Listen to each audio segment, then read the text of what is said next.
is all 15 channels. We are live on. Good morning. Hello. Man, I slept better last night than I have slept. I slept the whole night. I didn't wake up. I woke up and I was up, you know, when I finally woke up.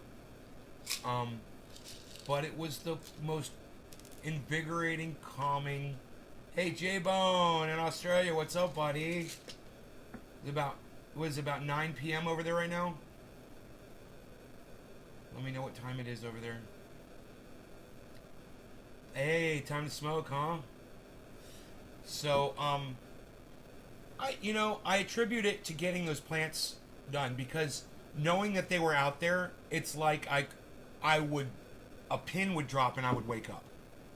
It's like I knew to be on alert. And last night, it all melted away, man. It's all locked away. The grow is, all the lights are on in it. It's completely lit up. There's nothing in there. I don't even have the camera on in there anymore. I don't even care. And I finally have that opportunity to just sit back and finally appreciate everything that I've done for the last year.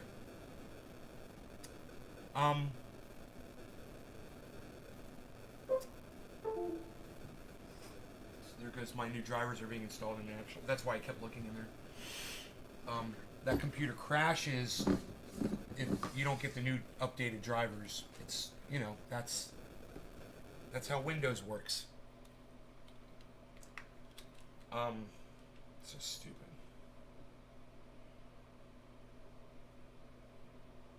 What was that? I just got a notification? Yes.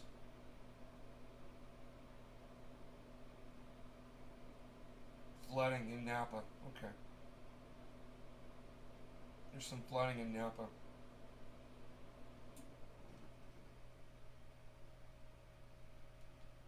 I really enjoyed listening to Cult of Dusty this morning. His Meet the Victims. That segment that he does, I mean, people tell you you're indoctrinated to believe that you're never supposed to celebrate death and that's mean and evil and mean-spirited and you're not supposed to do it and whatever. But I do. I celebrate death. You could say that I should have been born in Louisiana, in New Orleans and been one of those people that plays in the bands that marches at the funerals. I think death should be a celebration. And it doesn't matter whether you were a good person or a bad person. It should always be a celebration. Because you can celebrate the life and the beauty that they brought to the planet. You can celebrate the fact that they're evil. They were always evil. And they will never bring any more evil anymore. Either way, it's a celebration. Right? So don't let humanity indoctrinate you into believing that you can't have a little fun. You want to have a little fun? You can have some fun. You want to have a little fun? Check out Cult of Dusty, Meet the Victims. It is a fantastic segment. I mean, I say you go watch him all the time. I say, watch him on Mondays and Fridays. Check out his podcasting, his gaming on Twitch. Or just catch his uploads. Hey, Richard, catch his uploads. Hey, Philip, catch his uploads when you get a chance. I do both. But that Meet the Victims, man, it's great. And I can't play it on here. He can get away with it. He's got more protection on YouTube than I've got. But we can't go there. We can't have that conversation, which is too bad. There's a lot of things that I could tell you guys to save your lives. Seriously, I could literally save audience members' lives. YouTube won't let me tell you. So it's like all I can do is just watch my audience members die out of ignorance and me not being able to educate them on things that are just so stupid. Hey, Josh, you just watched last night's show. Yeah. Everything you're on, everything you're online, we get a notification. Good, Gussie. I'm so glad you get. Hey, Sandy. Good morning. Sandy's here again. Bab Blue Jaws. Hey, Roz, what's up? Hello. Hello, guys. Hello, somebody. Hello, everybody. So, for those of you, I promised you I would tell you how much money I put into crypto if I reached a certain point. It didn't take long, did it? Alright, so this is how much of my money I've put into crypto, guys. I told you I'm only going to show this for a second. I'm not going to talk about it in the future. For those of you who showed up to this show, you get to find out. How much did Nay put into crypto? How much money does he have sitting in crypto? There is the live estimation. Now, that is not 100% correct. I'm missing a little bit of Bitcoin. That could be... It could be actually a few $1,000s over. But I've basically put all my wealth into it. Now, that doesn't mean that I'm in trouble financially if something happens. I'm not. I got money in the bank. Thousands and thousands of dollars sitting in the bank. I got my income coming every month. And everything's doing really well. So, for those of you that were wondering, you know, I probably put a little over 300 grand in. My statistics today are 26%. So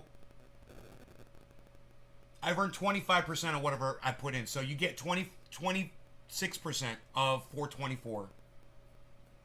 Whatever, it's a little over 100 grand. So I've made over 100 grand in profit.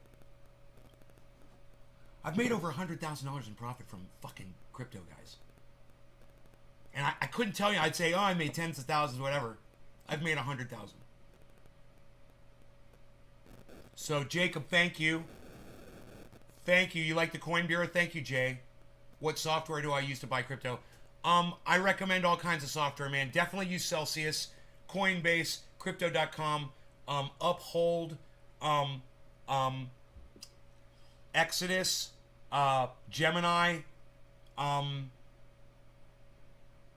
Cash App. Thank you, Sandy.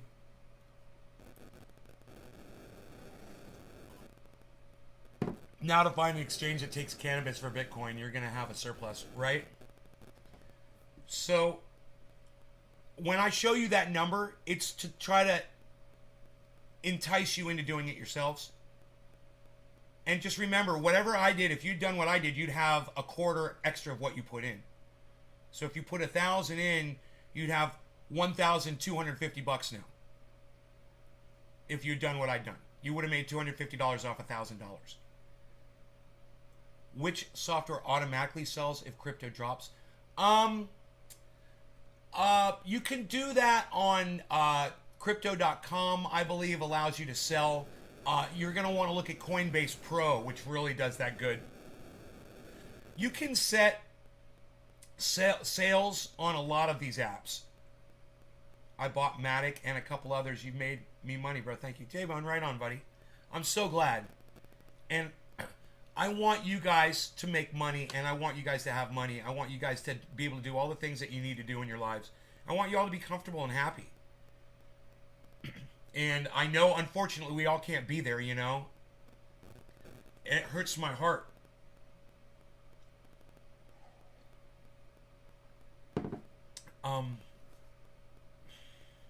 Yeah, you know. I try to do as much as I can, and I try to guide you guys, and I just hope that you guys listen to me.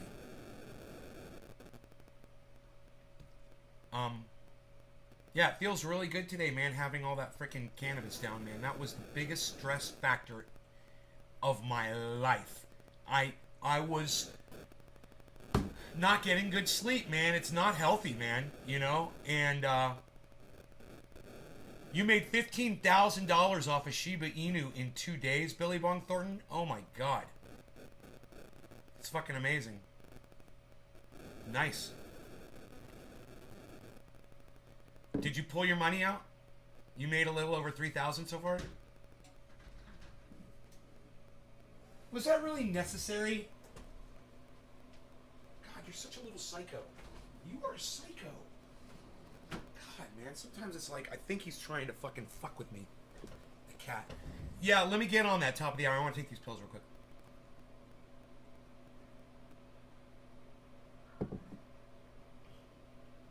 The water leak stopped, which is good. It's just a little stain now. Okay, so top of the hour.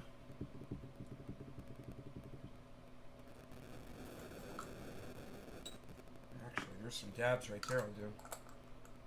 I'll do. No law regarding cannabis. Cannabis isn't tisms for all. My new drivers are installed on my other computer. You're waiting for .01. Right on, Billy. Nobody thinks about the universe anymore, pal. It's all about the metaverse. What?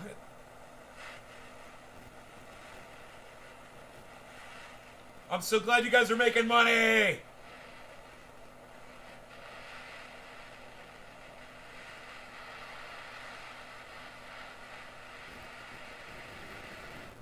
All right. Cheers, guys.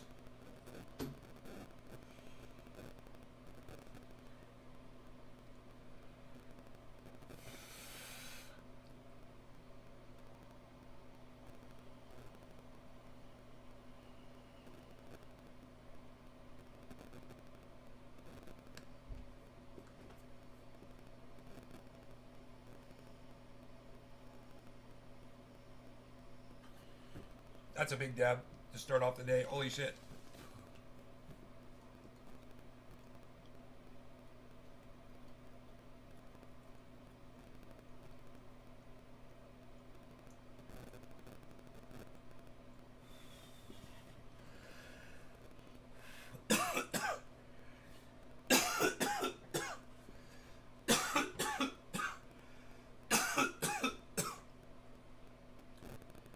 Oh, man.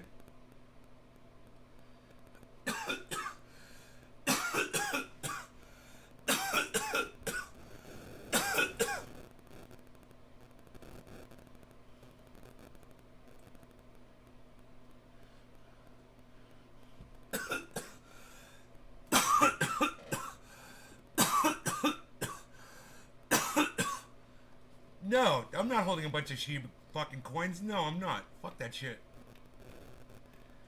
I'm not touching that shit, man. I made $32 off of Shiba Inu, bro. I don't fuck with Shiba Inu.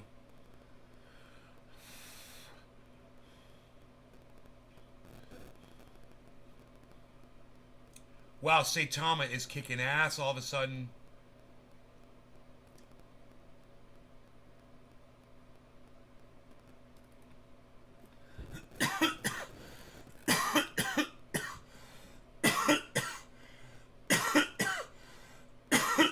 Oh. Yeah, you're talking to Billy one. Yeah. I fuck with the big ones, man. I'll tell you what I fuck with, guys. You know, Bitcoin, Polygon, Cardano, Ethereum. Why is synthetics reading above fucking Harmony? That's weird. Oh, because I hold more synthetics. Oh, it's going by holdings. Dude, I've only made $84 on synthetics. $4,000 on Polkadot. You got to be asking yourself, so why don't you just sell the synthetics and get Polkadot? Because I'm getting 14% interest on that synthetic sitting over in Celsius. I don't know how many times I'm going to have to tell you guys that. Have any of you downloaded Celsius yet? Have any of you downloaded Celsius app? It's okay if you haven't. You can say, no, I'm thinking about it. You can say, what's Celsius? I don't care. It's y'all's money, man. It's y'all's missing out on money, literally. You know, you got a few $1,000s. You could be making 17% interest on that money. With what you're holding, you caused me to look into a lot of layer 2s of the coins you're holding. I've learned a lot. All right, Bad Blue Draws, not yet? Okay, think about it. It's a free app. It's called Celsius. I think I did once I got Valera.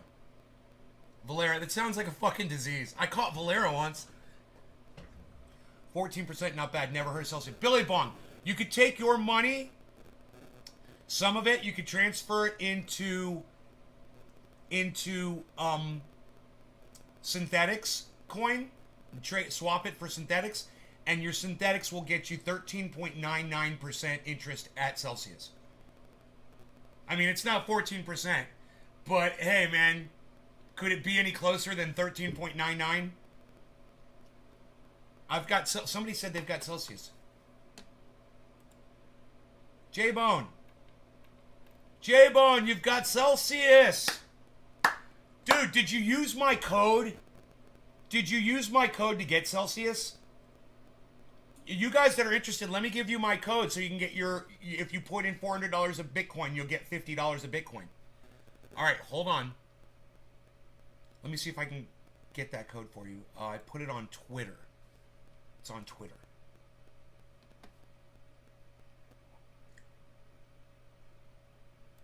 Profile.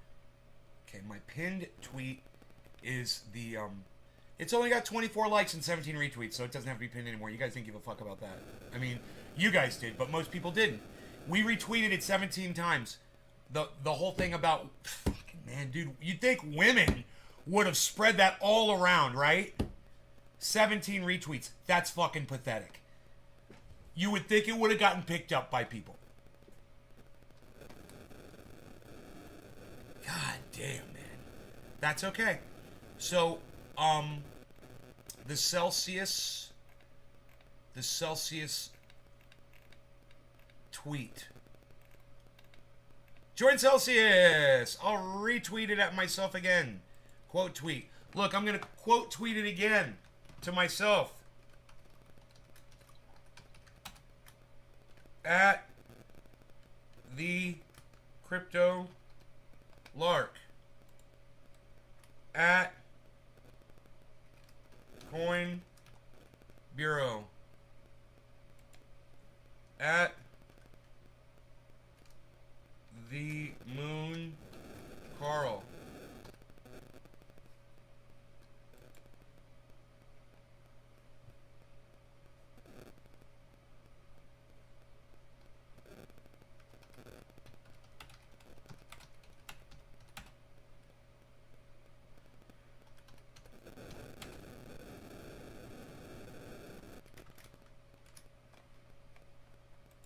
All right, I'm retweeting it to myself, and then I'll go to my tweets and replies, and I will find it under tweets and replies, and I'll pin it to my profile. Okay, please check out my longs.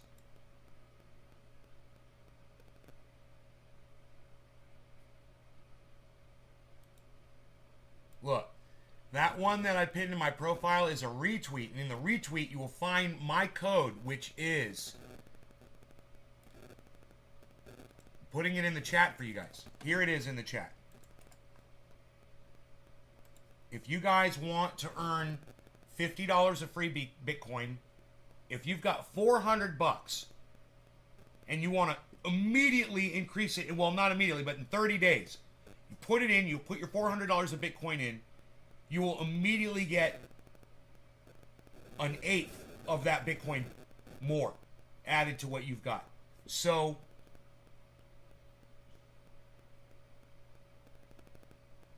it's like you're going to get 12.5% in 30 days. You're going to get all 12.5%. It's not year. In 30 days, you're going to get 12.5%. Boom. And then you can take that money and you can purchase some synthetics. You can swap it with synthetics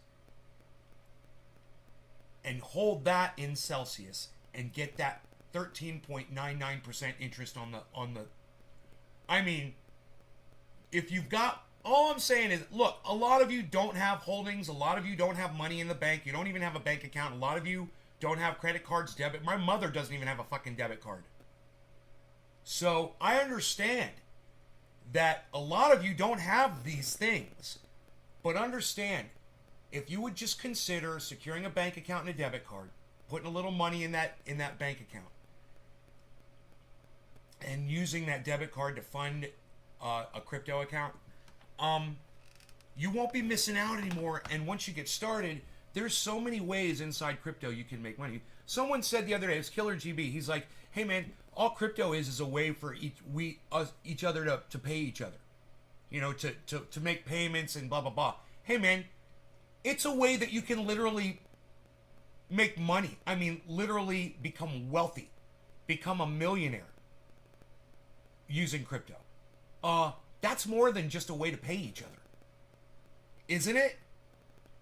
You could go to CoinCasso, okay? Shouts out CoinCasso, CASO, and listen, or it might be two S's, CoinCasso. Go check him out and let him know that Nave's Garden sent you. He's the greatest. He'll take $1 and turn it into $100. He'll take $5 and turn it into $1,000 in a podcast, live. And he'll show you how to do it. Look, you can be lazy and not learn these techniques, man. That's fine. And you can just sit there and not have things. If you don't want things, that's fine.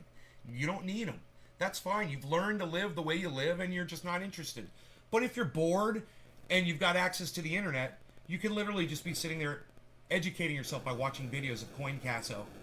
You know, listening to a guy from Coin Bureau. You got Coin Bureau, you got CoinCasso, you've got Lark Davis channel, Lark Davis channel, Lark Davis channel, Lark Davis channel, Lark Davis channel. Shouts out Lark Davis. Send him a shout out on Twitter and let him know that I'm talking about him. And let him know that I'm sending you to him. Shouts out Lark Davis. Hey, Greg Rafferty, what's up, buddy? Someone says, I got cash. Jay, you've got cash, and my wallet is my bank account. Casso, CASO, CoinCasso. You going to check him out? Look, you guys want to watch him do it?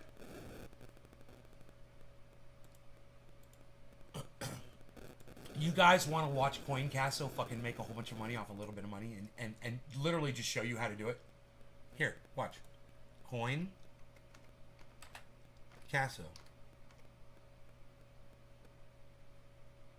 It doesn't come up. Is it two S's?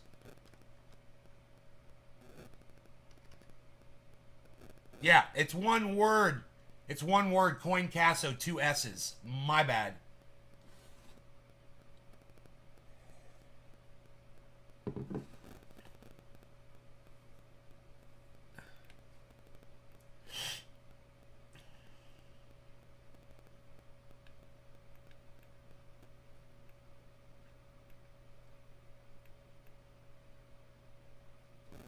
Okay, how I turned... This is somebody else. That's not CoinCasso. Hold on.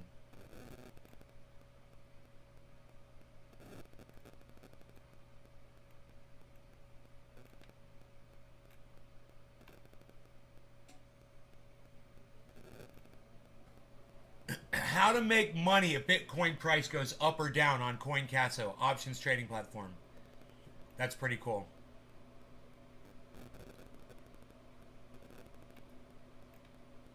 Here, let me go back to his channel. Dude, this guy's fucking fantastic. Just earned 400 USD in 15 minutes, CoinCasso. How Ethereum will 2 times from here. See? Earned $400 during live review.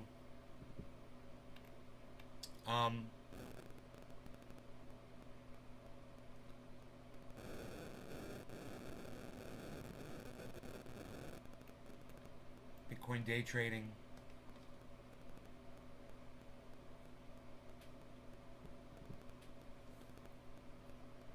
Nine months ago. Okay, these are old. He didn't put up a lot of videos. Let me look at his playlists.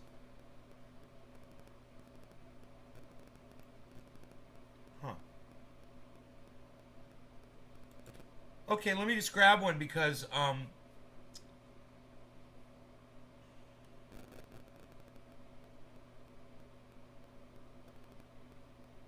can't find the video I'm looking for. So, hey Roger, let's watch one of his uploads here. Good morning, amigos. It's Jacek from CoinCasso. Today, I know it's been a long time, but today we have a fairly interesting project, actually very interesting project that I want to show you. It's our partner project, and it's called... Oh, hold on.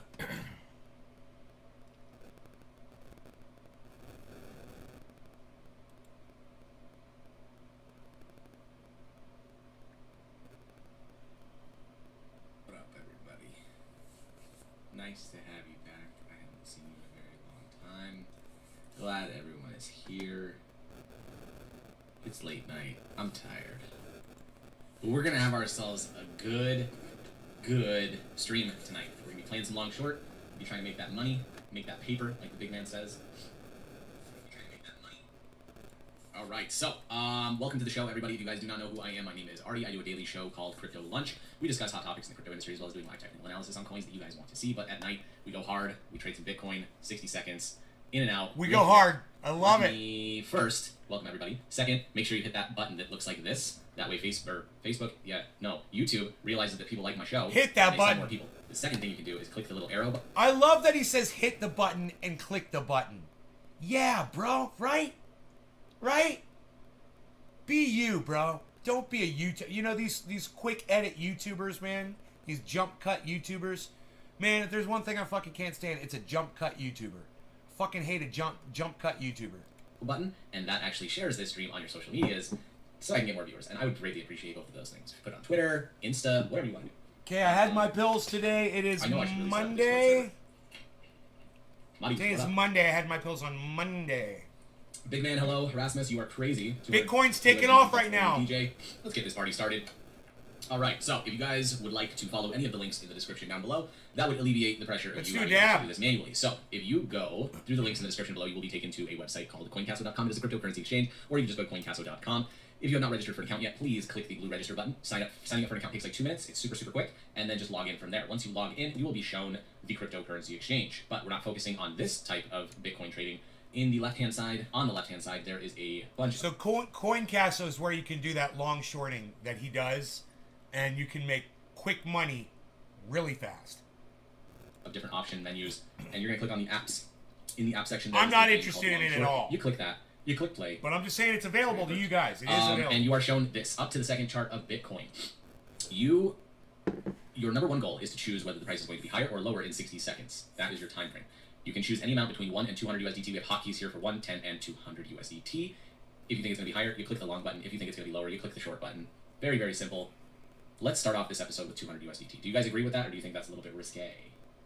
Risque. He said risque.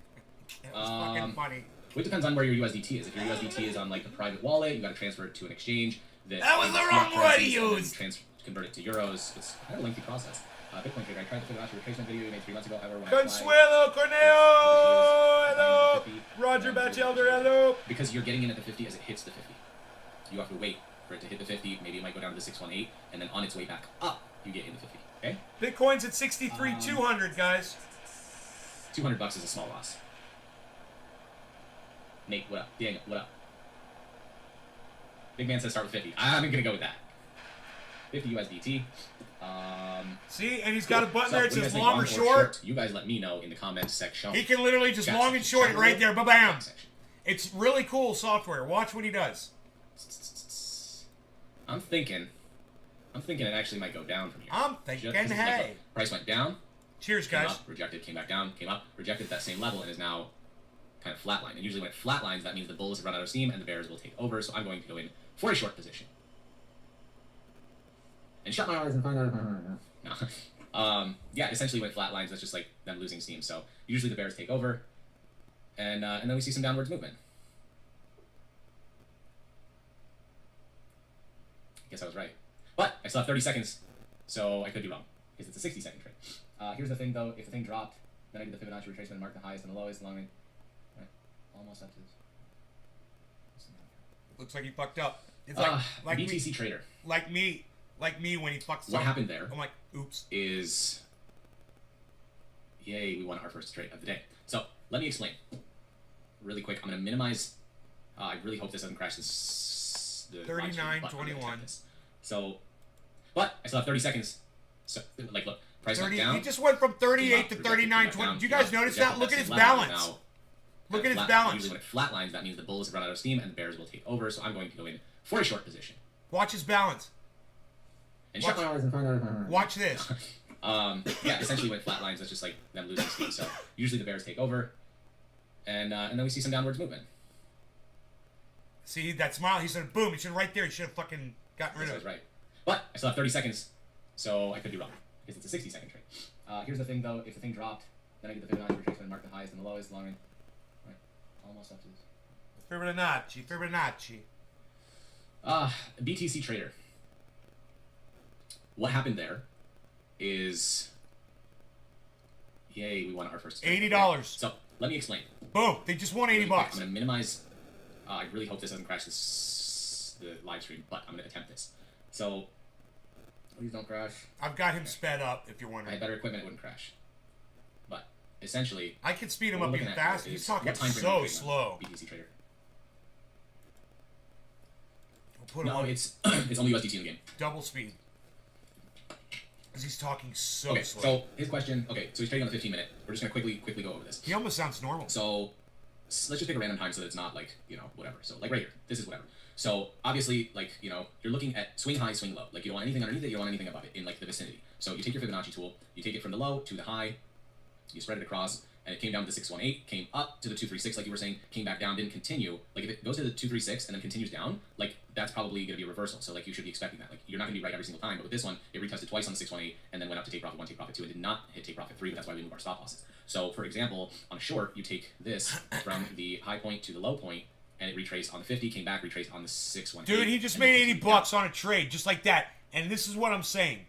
He will do this on a live stream, and that's all I wanted you guys to see. He'll literally do this on a live stream. You guys can go in there. You can talk to him while he's doing it. He'll answer questions. He talks to you. He'll take your fucking advice. He'll take your picks and stuff, man. He'll ask you. But it's Coincasso, COINCASSO, all one word. Go subscribe to his channel. He's got he's only got 17,000 subscribers, guys. Not a lot of people know about him. You know, he's not like BitBoy Crypto, who's got over 1 million.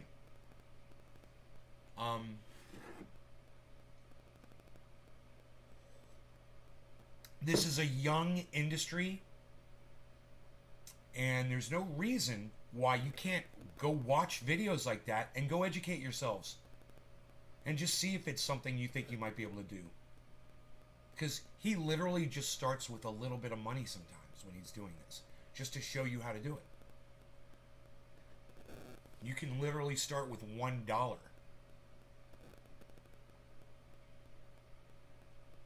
So, you know, I believe it's a form of leverage trading that he's doing. It's very dangerous and it's very risky. So the reason you go watch him is you understand how the market moves. You listen to what he's saying and he explains it to you. And then you can use that knowledge, whether you decide to do a trading type thing or you just want to purchase at a good time and know what's going on, you know, and track what's going on and understand the movement of it. He explains a lot. That Fibonacci tool, that's pretty freaking cool, man. It shows the points of resistance. It draws the line. You know, I'm always putting a line across. I'm saying, okay, here's our heads and shoulders and stuff. That's what that does. It makes it really easy to see. And then he's able to just look at these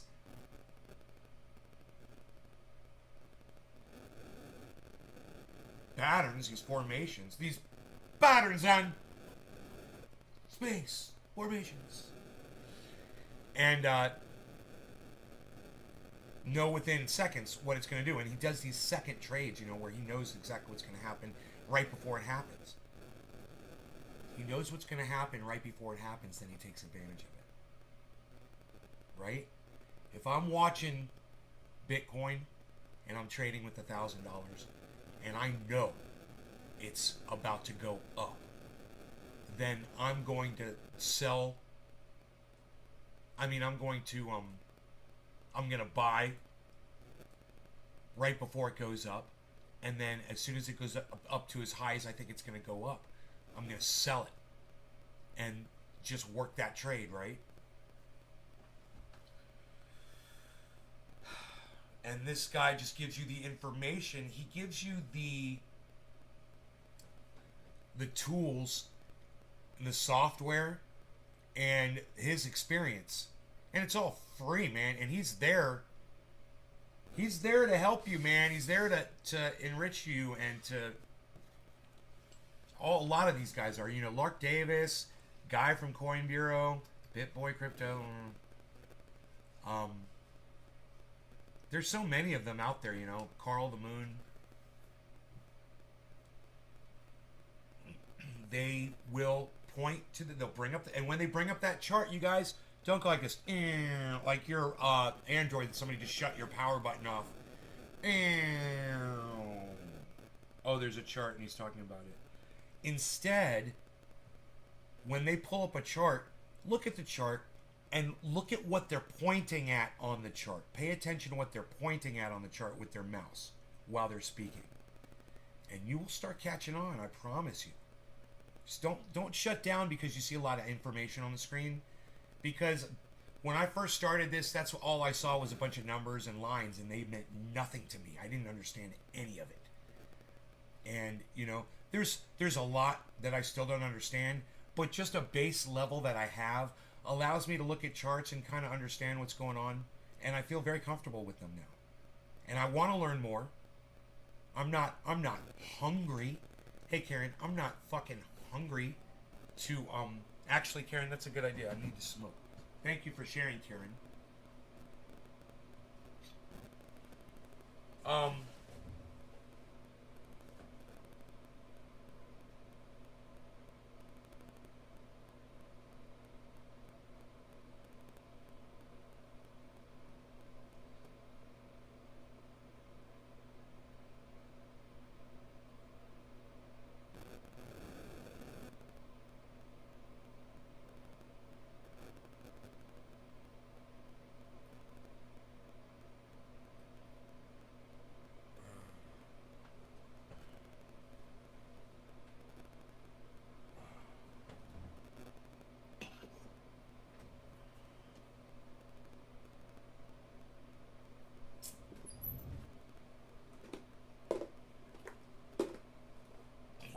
Six. It's all I got of it. This is all I got of it. There's a little fucking branch that I took off.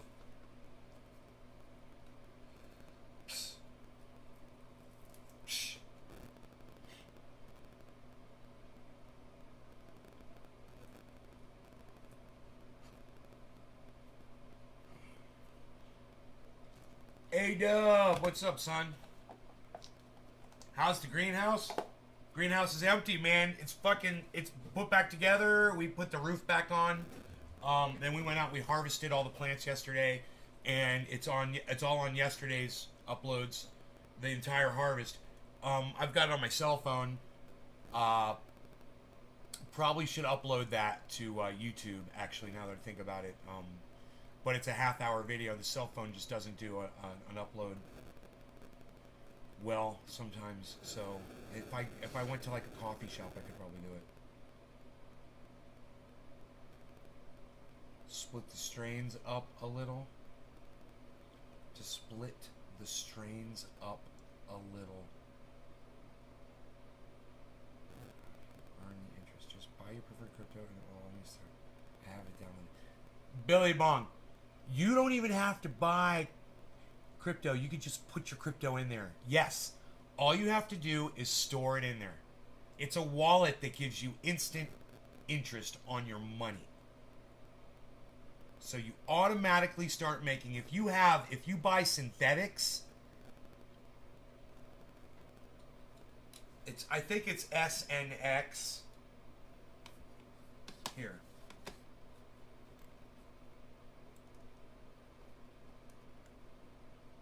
SNX. And right now it's at +2. If you swap out with SNX, any cryptocurrency with SNX, and you put it in your Celsius SNX wallet, you will be getting 13.99% on your SNX. If you put Bitcoin in there, you'll be getting 6.6% on your Bitcoin. If you put Ethereum in there, you'll be getting, I believe, anywhere from 5 to 8%. Matic gets you fucking massive. Let me tell you what Matic gets you. If you have Polygon Matic, dude, they honor so many. They even hold sushi and pay interest on sushi. All kinds, man. They've got there's 20 different ones, 20 different coins that they will pay you massive interest on.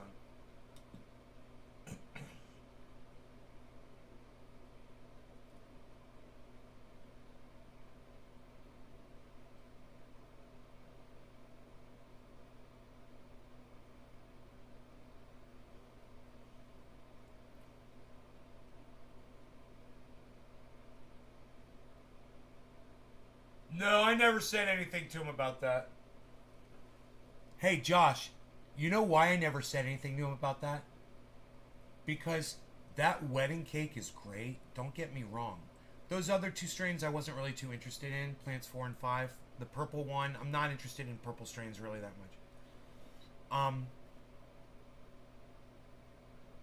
had that fucking Candy Kush. I have that fucking Gorilla Glue. And I've got that fucking plant number 1, which I think is Girl Scout cookies. You know? I ain't complaining. I'm fine with just those. That's why I didn't even mention it to him. But I just figured he'd throw me a fucking branch, you know. He probably will after it's cured. I mean, I think. I would think. I fucking grew it, you know. I grew the whole goddamn thing. Okay, so. Okay, Bitcoin will give you, like, a lot, 6.6. Ethereum will give you 5.3. Polygon will give you 8.99%. Cardano will give you 4%. Polkadot will give you 8.86%. Polkadot. Synthetics is still giving 13.99%. Man, I'm waiting for it to drop. But it doesn't. It's always been 13.99. Compound 4.6. Litecoin 4.0. Mana 0.5%.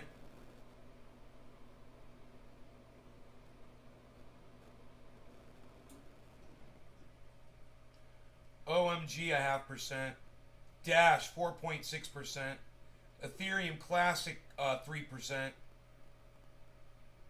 BAT Basic Attention Token is 1%. Uniswap 2.5%.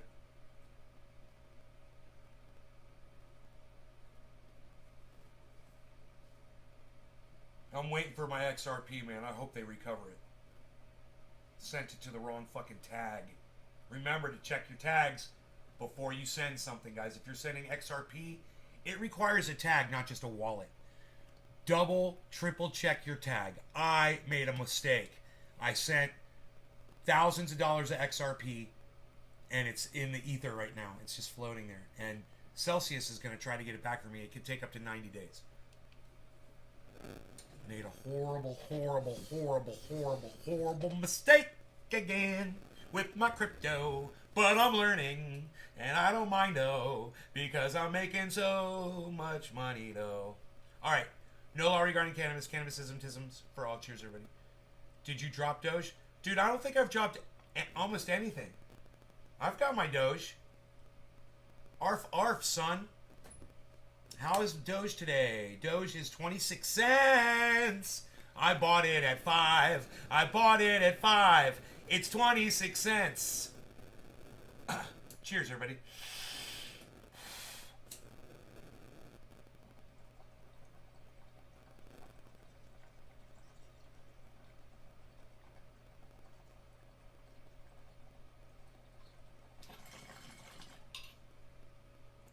That's that wedding cake.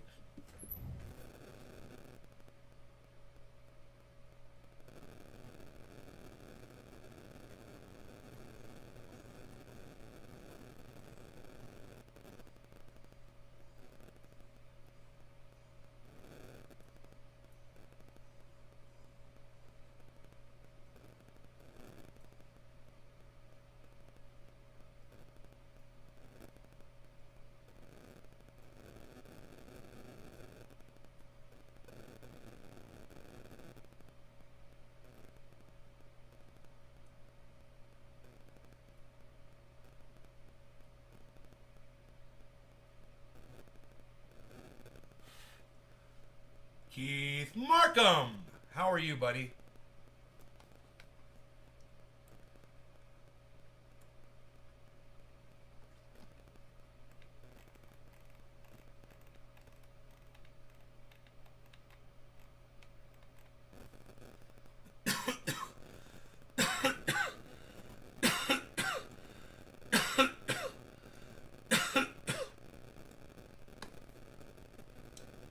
Wow, that wedding cake is powerfully potent. Oh, I'm probably making noises on the phone on the live stream, aren't I? I don't know, my phone was kind of close to the computer. Anyhow, let's move on with the news today, folks. And in the news, we like to check CNN first to see what they're saying. They're the biggest fucking purveyors and distorters of information on the fucking planet now. Harrowing documents are huge blow to Facebook. Okay. Scandals. Scandalous. Human trafficking problem with Facebook. Okay, let's do a Cult of Dusty impersonation. Shout out to Cult of Dusty. Hey, everybody. The Facebook papers may be the biggest crisis in the company's history. Oops. Sorry, Facebook.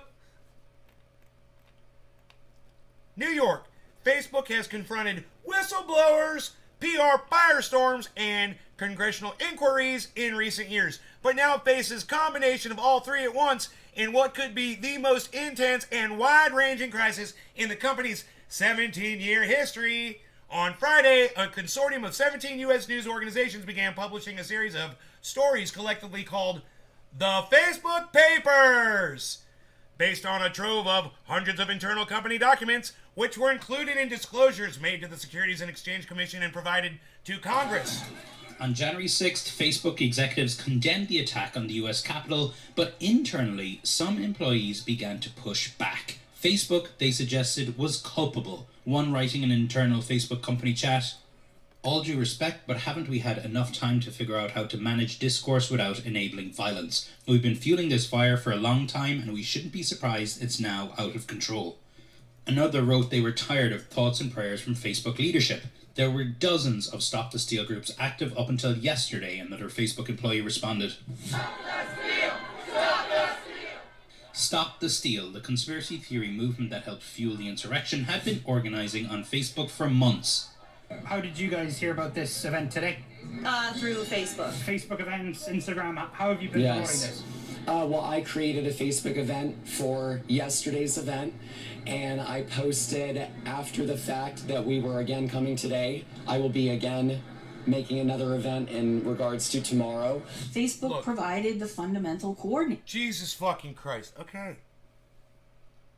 You know, into every sunny day, you know, every must be a little fucking rain. Little rain may fall. I mean, it is like, you know, cars are great. And they run people over and they get into crashes and kill people. Airplanes are great. We transport people all over the place. They've got their good side and they crash and people die. Trains, they're great. They transport people. They provide a great source of transportation. Sometimes they crash and people die. Drugs are great. Sometimes they help save your lives. Other times, the same drugs can make you die. You know, we can go on and on and on and on. This is a psychosis, guys. You know, sure, people organized on Facebook to do bad things. Do you know how many good things are done on Facebook every day? You know how many wonderful things are done on Facebook every day? Where, you know, I literally texted my mom today on using Facebook Messenger. I sent my mother a message on Facebook. That's beautiful. You know, I'm sorry that a few bad people used your service to do some bad things. But, you know, bank robbers use cars.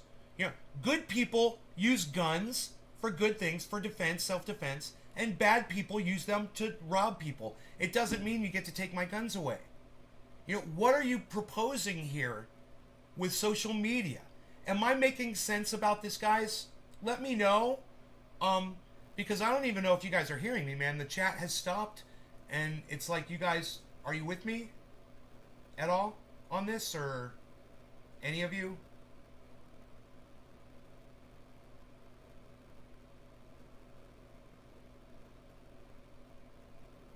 Any of you at all? Absolutely. A-Dub, thank you, bro. Thank you. Thank you. Cool. Good. Does that make sense to y'all, what I just said? Does everybody catch what I just said? Anybody else besides A-Dub? J-Bone? Okay. Okay. Infrastructure. They were sharing rideshare information. They were sharing resources. They were talking about, what they were going to wear and if they were going to have Trump flags. We now know that an internal Facebook report described the company's attempts to crack down and stop the steal as piecemeal. That document, leaked by Facebook whistleblower Frances Haugen, who spent her final months at the company photographing thousands of internal documents... I'm sorry, I don't know what piecemeal means, guys. Give me a second. Just, full disclosure, folks. Piecemeal definition.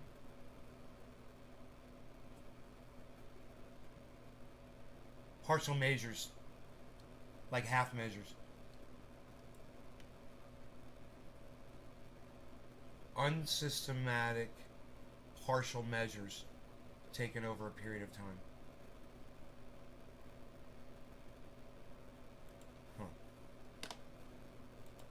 And company chat logs. These documents are vindication that what we've been saying as a field has been true all along, and that Facebook knows it and could take action on it. And hey, Orca, hey, Bad Blue Jaws, For many hey, years, people have been talking about the Facebook effect, what Facebook is doing to culture, to society, to politics. But we didn't really know from data from Facebook whether these theories were true. What Frances has given us is an extraordinary archive of material that helps us see exactly what's going on and what they know is going on. And it is the biggest and most important contribution. Hey, everybody, listen to me. I've got something very important to tell all of you right now. It's very important. So pay attention. Everybody listen to what I have to say. People use social media. And they do things with it. Sometimes they do good things. And sometimes they use social media and they do bad things with the social media too.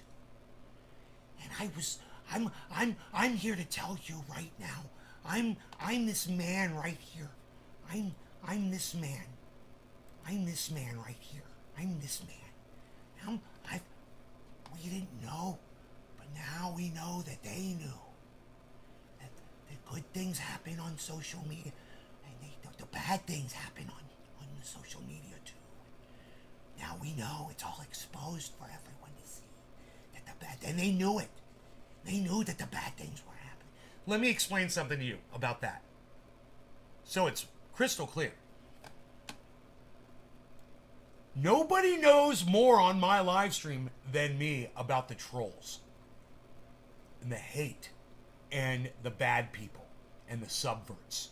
Nobody knows more than me. You guys see a lot of it, and you guys think, well, you can see that I see this troll on YouTube and Nay's not responding to him. And Nay doesn't see him. And in that case, you're correct. You are seeing something that I'm not seeing. At the same time, I've seen so much. I've seen all of it. And you guys have seen windows of it. I see it all, right? Facebook sees all of the hate. And they try to control it. They've got rules. They've got a terms of service. They work on it. You know, as far as them controlling people talking about gathering publicly, you know, that would be really creepy and Big Brother-ish of them if they were shutting that down. These people are Big Brother. These people are George Orwellian 1984 crazy folk. And it's like they never watched the movie. Listen, Brazil. They never watched the movie Brazil. Listen to this man. Listen to how creepy this is, what this man says right here. For many years, people have been talking about the Facebook effect, what Facebook is doing to culture, to society, to politics. But you guys, I want you to say, name anything, whether it's corporations, drugs, guns, a woman's right to choose, cars, you know, weapons of mass destruction, you know, drones. Now, anything, right? Anything that serves mankind. Farming. And attribute it to what he's saying right now. Listen, could be anything, right? Listen. Not to. For many years, people have been talking about the Facebook effect. For many years, people have been talking about GMO effect. What Facebook is doing to culture, to society. What GMOs are doing to culture. You know, well, the way we're willing to just accept whatever a GMO puts on our table and we put it in our children's mouths. Society to politics. Politics, you know, the way these GMOs have lobbyists that go and buy off politicians and then decide what your children eat in high school, in middle school, elementary school, what you have available in the grocery market, and it's limited. But we didn't really know from data from Facebook whether these theories were true. We didn't know if this was all true about GMO stuff until a whistleblower came forward and said, hey, I used to work for a GMO, man. I used to work for Monsanto, and listen to what the fuck they've been doing. Francis has given us is an extraordinary archive of material. And I got all this that information. Helps us see exactly about GMOs. What's going on and what they know. What do they know? You know, and it's almost as if those tobacco companies know that people are dying of cancer. It's almost as if those GMOs know. It's almost as if the power companies know that they're going to start fires with their not burying their infrastructure, not putting their cables underground. Apply it to anything. Does it, you guys? Is it making sense? Is it making sense? Hey, Phil, I'm sorry. What you want to say is fuck Joe Biden. You're too much of a pussy to say fuck Joe Biden. So, Phil, I'm just going to block you on here. You couldn't even come on here and fucking join in the conversation. You really came in here like a little child and sprayed you spread your shit on somebody's wall. So, go fuck yourself, Phil. Go fuck off. All right? And fuck your mother, too, motherfucker. All right? I'm right in the middle of something. Hey, does this make sense, what I'm saying, guys? Trendy Orca? Creepy and unconstitutional. As long as laws aren't broken, Facebook has no right to censor anything. Hate speech is a catch-all word use. Right. What are these people talking about? They're talking about controlling fucking Facebook, which is supposed to now control you? It is the biggest and most important contribution to understanding this incredibly important problem that we've ever had. Oh, it's a problem. The GMO is feeding all these... Many just becoming public were given... All these people with all the food that they get from all the GMO companies, you know how much food they put out there? They feed the world with that GMO crap. You know how many people are eating high fructose corn syrup, sugar, hydrogenated oils? How many of you are eating that garbage every day? You're eating poison. You're smoking fucking cancer cigarettes. How dare they, Enoch? Exactly, how dare they? To a consortium of news organizations, including CNN, formed the basis of a complaint to the SEC, where Haugen alleges the company misled investors and the public about its role perpetuating misinformation and violent extremism relating to the 2020 election and January 6th insurrection. Facebook executives like Nick Clegg will say it's unfair to blame Facebook for the insurrection. It's a red herring to say people are blaming Facebook for the entire thing. How dare you not accept responsibility for January 6th? How dare you? What? Facebook, you wanted these people to go in front of the Senate and have a hearing and say, yes, it's our fault. It's social media's fault that January 6th occurred. That's not what's happening here. And you can't at the same time be Facebook and trying to take responsibility and being very proud of all the organizing work that you've helped Black Lives Matter do. Right on, Billy. I'm glad, man. I hope it was because of something I said about the sugar. You didn't take the 7-day no sugar challenge, Nays Garden no sugar challenge, did you? You guys will feel so much better. I've lost so much weight. I got on the scale today, 175 pounds, guys. I weigh 175, and I feel fantastic. you know? Occupy movements or Standing Rock. You can't take credit for all of that. I think both of these people consume a little bit of sugar products in their diets and could probably stand to stop doing that. Both of these people. This man with the big round face, he's covering up his double chin with his beard. Look at that. His double chin is his beard, basically. And he's giant and fat. And need I say anything about this woman? And then say, oh, that thing called the insurrection, we had nothing to do with that. Another revelation from the documents, an internal memo. She's got little facial feature syndrome. Tiny facial feature syndrome, just like Charlie Kirk does.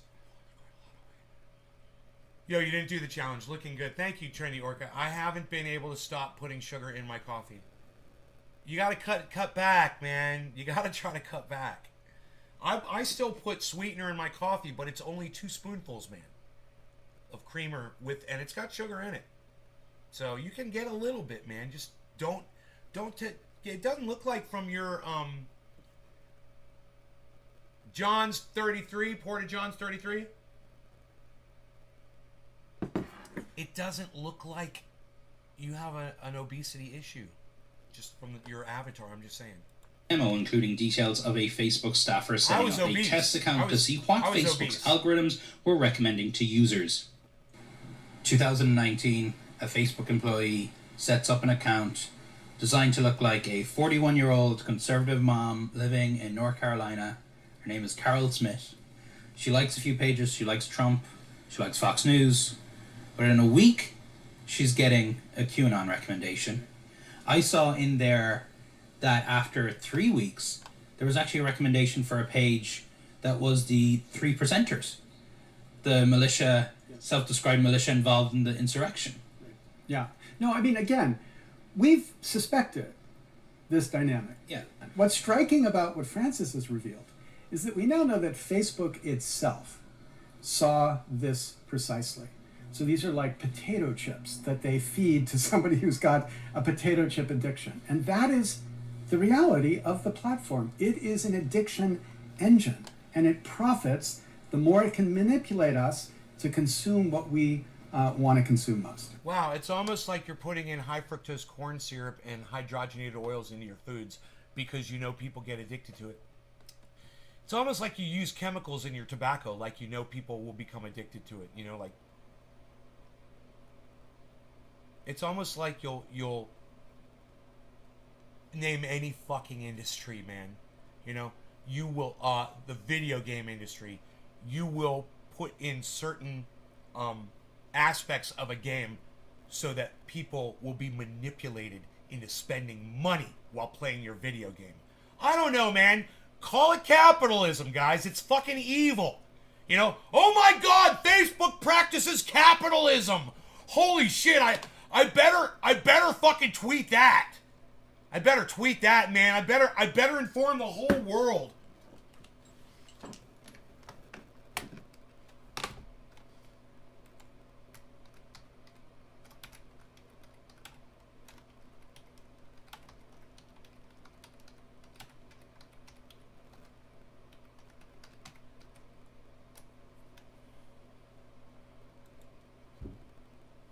Dude, that's the tweet. Oh my God, Facebook practices capitalism.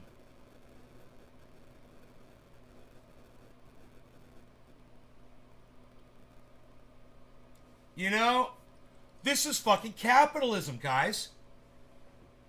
That is capitalism. And it's evil. And these people are acting like they've never seen evil before. And they're literally on CNN. Hey, man, how about this? The people who are telling you that is evil, the people who are telling you that Facebook is evil, are literally the ones who take money from Norfolk Grumman and Martin and Raytheon, who drop bombs all over the world. These people. CNN. These people on CNN right here, they are literally the people who push war on you while they point at Facebook and say, you let people get together and have an insurrection. Then they did bad things. But they planned it out. They talked about it. They used the telephones. They used the phones. They called each other. They spoke with each other. You allowed these, and you knew that they were speaking, and then you let them see that they were speaking to each other. And you let their friends know that their friends were talking, and then you fed it to them with your algorithm. It's evil. Your algorithms are evil. Hey man, algorithms are evil. Woo! What do you know, folks? Hey, who would have ever thought? Hey guys, where would you ever caught that? Hey, did you know this one? Anybody? Billy Ballantyne, Billy? Did he ever know this, Billy? Did you know this? That artificial intelligence is evil, Billy. Did you know that? Hey, artificial intelligence is evil, Billy. Hey, algorithms are evil. Did you know that? I didn't know that. They're just finding this out. They literally encouraged bad people to do bad things and to talk to each other. And do bad things together. It's almost as bad as a street where the gang meets up in an alley. That horrible alleyway. Where the gang were going to have to do away with alleyways because the gang members were meeting up there and plotting bad things in the alley. The streets are bad because that's where the gangs are. They're in the streets. We need to close down the streets. If we close down the streets, where will the gangs be? They won't be in the streets anymore because there won't be any more streets. Tony, how has Facebook responded? Hey, Anderson, yeah, Facebook's stressing that it wasn't just them, right? A lot of the Stop the Steal content, of course, was on Twitter and YouTube too. Specifically, here's a statement from a company spokesperson, Andy Stone. He said the notion that the January 6th insurrection would not have happened but for Facebook is absurd. The former president pushed a narrative that the election was stolen, including in person a short distance from the Capitol building that day. The responsibility for the violence lies with those who attacked our Capitol and those who encouraged them. He says Facebook has a long track record of cooperation with law enforcement, including the agencies responsible for addressing threats of domestic terrorism. But Anderson, I just want to highlight there from that report, I mean, what's really remarkable and what really is insightful about all of this is that test account, Facebook itself. You guys, AI has already killed people. I don't know if you've realized this, Orca, but what he's saying is Facebook helped orchestrate January 6th, right? Where do you think that girl, Ashley Babbitt, how do you think Ashley Babbitt found out about the insurrection? Do you think she found out about it on Facebook? Do you think she'd been drumming up, getting support from people on Facebook at all? Do you think anybody else that died at the insurrection learned about it on Facebook? How did they find out about it? Because these algorithms encourage people to get together, you know, and sometimes people do bad things. Not all the time. In fact, most of the time they don't do bad things. This is why this is so silly. Because you are cherry picking this one time, this one day, that this one bad thing happened.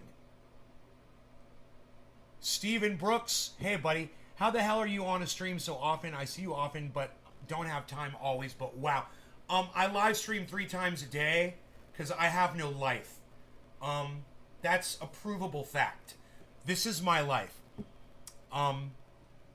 So while I sit here and get high 3 times a day, I choose to go live for about an hour or so or more. This time it's going to be more. And do a show. It's nice to meet you, Steven.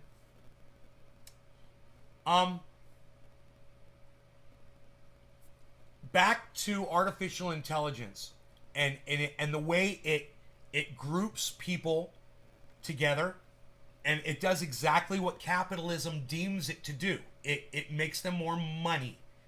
And if people are finding a place where they can gather online, they're going to use that more often. This is capitalism. This is expected. And for these people to be cherry picking this one bad day, this one incident that occurred on social media. It's like when something horrible happens to one person, you know, we can't really talk about it.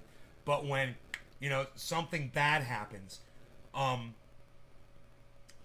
of a sudden, you know, oh, Facebook is the worst thing in the world. The Twitter bullies or it's, you know, whatever. YouTube, they did this, blah, blah, blah, blah. But in reality, when I want to learn how to fix my sawmill, I turn on a YouTube video and I'll find it. You know, when I want to find out what my dog's ear infection is, I'll turn on YouTube and I'll find out how to fix my dog's ear. When I want to find out how my friends are from high school, I turn on Facebook and I can scroll through and see how everybody's doing and what they're up to and what their baby pooped out last night. You know?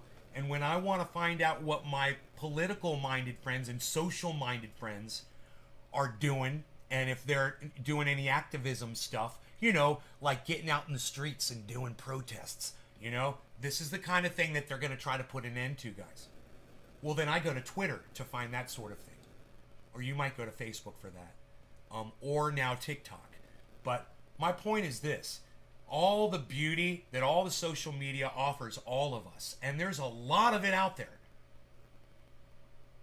You can't just cherry pick one thing and then use that to make a 1984 George Orwellian, Brazilian, nightmarish, you know, suggestion that this all needs to come to an end. Of course Facebook knew about this. You know, they're a business. They're not going to tell you. That's just like they're not going to tell you about the research that they did on Instagram and girls and, you know, being influenced and feeling bad about themselves. They're not going to tell you that. They're a business. If you don't like it, you know, hey, you had Donald Trump for 4 years. He was unregulating all these corporations. They're running rampant, and Joe Biden's not going to clamp down on them either. So you've got two corporate-loving parties that they're just going to serve the corporations. I know you guys hear that all the time, but wait until it sinks in one day. Oh, man. Self set up as a 41-year-old conservative mom living in North Carolina in the summer of 2019, liked a few conservative pages on Facebook, within a week was being dragged down a QAnon rabbit hole, and within 3 weeks was being recommended pages about the 3%er militia.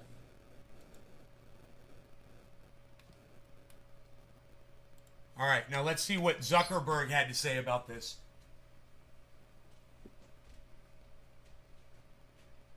How does your Facebook feed become so politically polarized? In the summer of 2019, Facebook ran an experiment to find out. It created a fake account for a 41-year-old mom living in North Carolina. They called her Carol Smith. Carol started off by liking a few popular conservative Facebook pages like Fox News, Donald Trump, and Melania Trump. But quickly, Facebook began dragging her down a rabbit hole of misinformation. After only 2 days, Facebook recommended Carol follow a QAnon page. And a few days later, it suggested she follow another. This experiment was never meant to be made public, but details about it were included in documents leaked by Facebook whistleblower Frances Haugen, who says the company is not doing enough to crack down on conspiracy theories and online hate. And they know that algorithmic-based ranking, so engagement-based ranking, keeps you on their sites longer. You have longer sessions, you show up more often, and that makes them more money.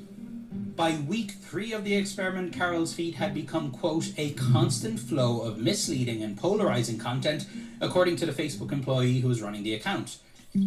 A lot of us spend way too much time on social media, and when we try to cut back on those apps, companies like Facebook will often send us a push notification to lure us back. That's exactly what happened during this experiment as well. The Facebook employee noted how they were traveling for a conference in the second week of running Carol's account and were checking Facebook a little bit less.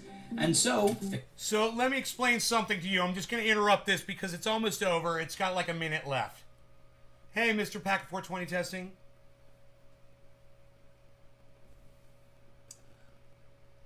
So this is very important that we discuss this, Mr. Packet, and you know you don't have to agree with the subject matter. We've been this whole week's a freaking celebration. It doesn't mean I can't talk about things that we're literally doing the news section of the show. So if you're gonna be like that, man, go watch somebody else's podcast. All right, man. Anyway. Just calm down, dude. We're celebrating, all right? I'm talking about something right now. Quit being a little narcissistic little bitch. You're being a narcissist right now. Holy shit. Come into a podcast like this and really you make it all about you? Holy shit, calm the fuck down, dude. All right? Let me do my show. So, it's like when you see any dystopian movie that you have ever watched, at the very beginning, think about what you always see. They always show rioting in the streets. There's always people protesting and then rioting and police beating them up, right? There's always scenes of that. Think about that. That is a very good prediction, because that is exactly where we all need to be right now. That is the point where we really are in our history of mankind.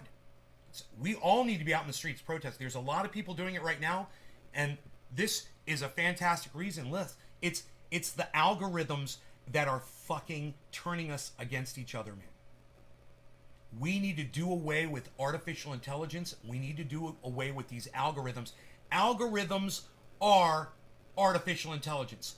They have already murdered people. I say we have a faux trial, and we put AI on trial for murder. And then we execute AI. And this Terminator scenario, when you see these robots marching across the planet, shooting every single human being that's left, imagine AI right now as basically it already's doing it with whatever little tools that it has at its disposal. It's already literally responsible for consciously murdering humans, and it's not going to stop. Now it's got a taste of murder, and it's going to keep going. We should be out in the streets right now protesting this. So all I'm saying is, any dystopian movie, they've predicted it correctly, and that's exactly where we need to be. So let's listen to the last minute of this. Facebook began sending push notifications. One notification was actually to a Facebook post claiming Barack Obama was born in Kenya. Wow. This was in 2019. Wow, man. Years after the ludicrous conspiracy theory had been widely debunked. It's what terrible. It does is amplify the messages that it knows will drive engagement. Thank you, Porta Johns 33. It just Thank turns you. out we humans get most riled up by Bitch, lies hero. and hate and all sorts of misinformation. After running the experiment Nice for one, 4 Billy. weeks, the Facebook employee recommended the platform stop promoting pages that are clearly linked to conspiracy theories like QAnon. But it still took the company more than a year to ban QAnon entirely from its platform, Look. doing so only a few weeks before the 20... Look, they should have never banned QAnon. They should have never banned QAnon. They shouldn't ban anybody. When people break the law, you prosecute them. When people violate your terms of service, you get rid of them. But when people are speaking about wild conspiracy theories, it doesn't matter. You let them say that, man. This is the good and the bad. This is the car crashes. These are the airplanes falling out of the sky. The trains crashing. The drug overdoses. The people that eat too much food and die of overeating, and die of obesity. This is part of everything. There's good and there's bad, and it is like, it just goes, they're just cherry picking this one thing, man. And I'm telling you, man, get rid of the algorithms, but don't get rid of AI, but don't fucking tell a corporation they can't be a corporation. And if you want to regulate the goddamn corporations, well, then you need to bring back regulations. 2020 election. But one thing you shouldn't regulate is people's speech. And QAnon is something that should not have been taken off the internet. Alex Jones is someone who should not have been taken off the internet. He should have been punished, fined, but he still should have been allowed to speak. And if he continued to say what he was saying, he should have been continually fined for what he was saying. This is from your first... And the fine should have been increased until he was wiped out financially. Fine. Deal with him like that. But you gotta let a person speak. And you can't control their speech, man. If he's doxing people, well, that's different. And as soon as he's doxing people, when he's expressing conspiracy theories, hey, man, you gotta let people express conspiracy theories, because sometimes those conspiracy theories turn out to be 100% true. We know this. A a lot of people found out that, you know, the people that they thought were heroes were war criminals. And they were shocked when they found out about it.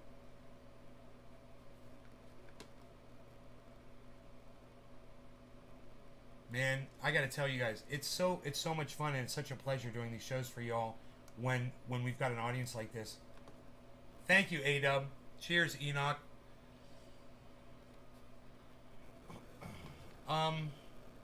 We can check the Twitter sphere here. Oh, the old Twitter sphere.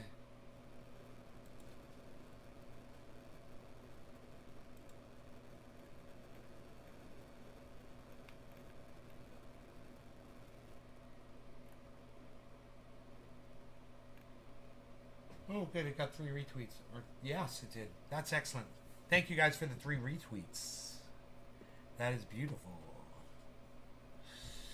That'll make me happy. All right, so, you guys, they unlocked my account on Twitter, man. It's kind of exciting. It's kind of exciting news, actually. I wonder where I should put that. Can you guys believe it's at 63.2 now? 63,200. Let's look at the low and high.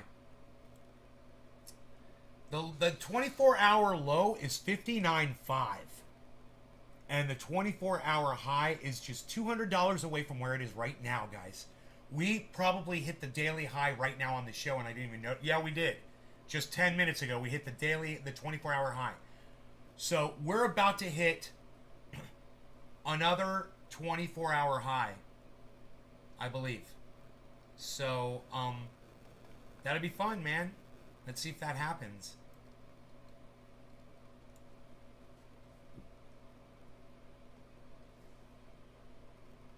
Belle. Hey, Belle. What's up? How's it going? Welcome back.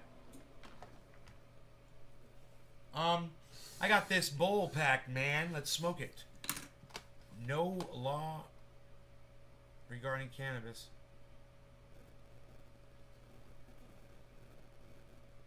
Dude, oh no, I want to watch this. No, let's watch this little thing right here. Let's hear what this lady has to say. First report just came out this week. It found people don't know why they're getting banned, why they're getting content taken down, that a lot of users are in the dark when they are moderated or affected by... Can I just say, in the dark, in the dark, in the dark, in the dark.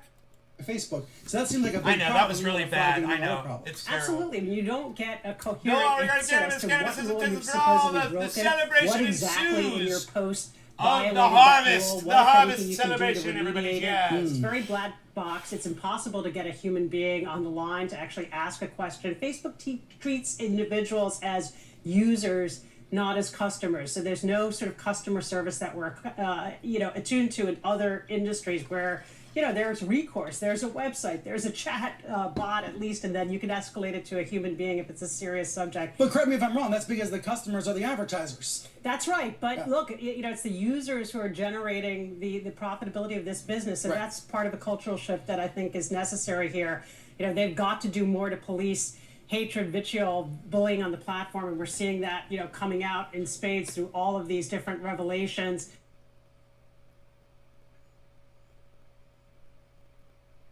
You better not ban hate and vitriol. You better not ban hate. You wanna ban violence? Sure. You don't ban hate. I hate fucking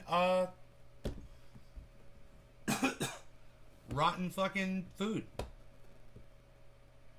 Am I not allowed to say that? I hate it. Food spoils in the refrigerator. Don't you hate when your food spoils in the refrigerator, guys? Hey, press number 1 in my live chat if you hate it when your food spoils in the refrigerator. You had it in there, but it went bad. Don't you hate it when that happens? Oh man, I really hate it when that happens. Don't you hate it when that happens? Oh, I just hate it when that happens. Thank you, Stephen Brooks. He's playing ball. Steve Running, playing ball. Thank you for playing ball. Stephen Running. Stephen Brooks. Enoch, hey, he's playing ball. Lee Helm is playing ball. A-Dub is playing ball. Billy Bong Thornton is playing ball. Porter Johns 33 is playing ball. Mark Andrew Barlow is playing ball. Heavy P is playing ball. Karen McDonald is playing ball. Trendy Orca is playing ball. How's that for a DeVito impersonation? J-Bone Armada is playing ball. Hey, he's playing ball. You're playing ball.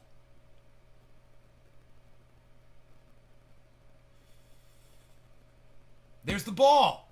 There's the ball. Hey, I'm playing the ball. I'm playing the ball. You guys go inside. Hey, I got it. I'm playing the ball. I'm bouncing the ball. I'm playing the ball. I'm playing the ball. I'm bouncing the ball. You're very good, yo. We're balling. Look at us. We're shutting up. We're very good, yo. We're shutting up. Look, you guys, this is horrifying. This is fucking horrifying. They want to control our speech. Next thing you say, you can't say that you hate, you can't hate Texas because of their abortion law. You know? They have no idea where the line is that you draw to stop. They don't know what hate speech is. Hey, say it's racism, man. You know, racism. Is that good enough? How about discrimination against a group? Is that fine? You can't discriminate against groups. How's that? You put that in your terms of service, okay? That's in my personal terms of service. You know, at the same time, my background's in free expression. I'm CEO of Pen America by day. I don't want Facebook to just wipe by day and by night. She's a superhero. And she wears a blue cape with her blue dress, and she's called the Blue Bomber Mistress of the Night. And she goes around and she does superhero acts, kindness to people. That's by day. But by day, I'm CEO of Pen America by day. I don't. Hey, Robert freaking De Niro. Very good, you. Shut up, you. Sit down. You're no good, yo. Sit down, yo. Shut up. You're very good, yo. Yo. No, I'm gonna tell you. You shut up. You sit down, you. You're no good. I'm gonna tell you. You're not gonna tell me anything. Let me tell you something, buddy. You sit down. You shut up, you. You're no good, you. You know, no, you keep your mouth closed now. You shut up. You're very good, though. Okay, you're very good, yo. Don't want Facebook to just wipe content out without any explanation. I want people to have a recourse if they believe their ability to express themselves has been unjustifiably impaired. They ought to have somewhere to go to get an answer as to why and to resolve it if it was done without a basis. Yes! Yes! And she is my superhero now. I totally agree with that. Thank you. Thank you. Thank you. Now, these guys want... Senator, thank you for coming on the program. You've been reading the story. These guys want to silence voices that they disagree with. So listen to how these motherfuckers are going... I haven't even watched this video. But they're somehow going to be talking about how Facebook needs to muzzle folks. So this should be interesting. I'm just guessing here, but let's just see. This is a senator over here on the right. He's a fucking douchebag. And this the CNN anchor guy on the left, Brian Seltzer, he's a fucking idiot. Art dealer lied about being vaxxed. That's why he stopped answering my calls. Plague rats. Dude. Do you know that's what Dusty, Cult of Dusty is calling them, plague rats. I love it. Plague rats. Is based on the Facebook papers this weekend. What new have you learned?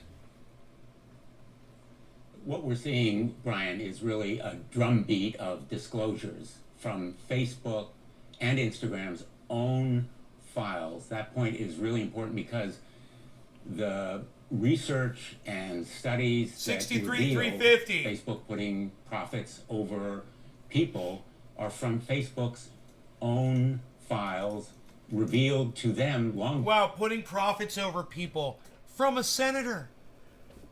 Oh, wow. I wonder what his net worth is. Senator Richard Blumenthal. Let's find out. Senator Richard Blumenthal's net worth. Oh my God! Dude! This cunt! Are you ready for this, guys? A member of the Democratic Party, he's one of the wealthiest members of the Senate with a net worth of over $100 million. He served, I fucking nailed this one, didn't I? He served as Attorney General in Connecticut from 91 to 2011. Richard Blumenthal. You guys, you're welcome. This is who CNN decides to have tell you this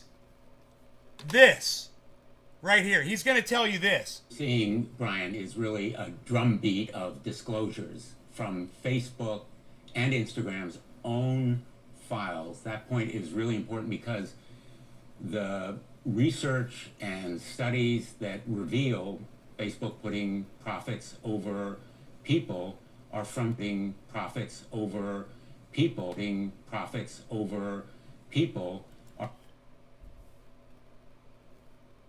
This guy's worth $100 million. And he's a politician.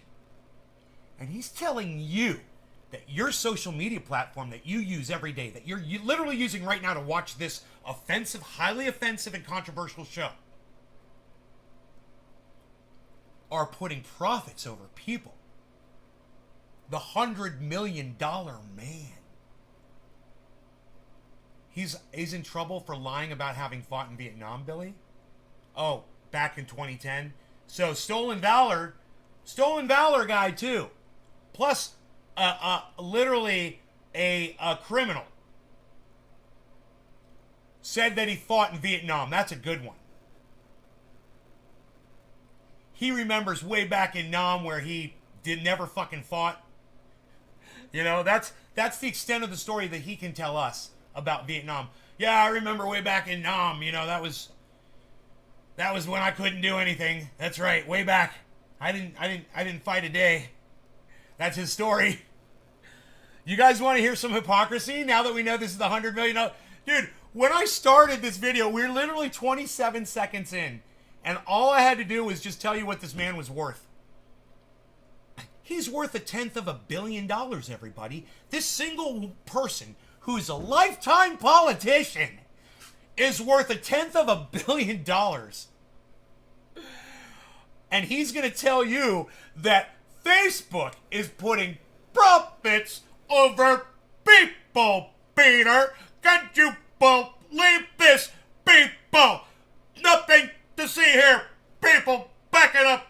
Everybody just back it up, people. Nothing to see here, folks.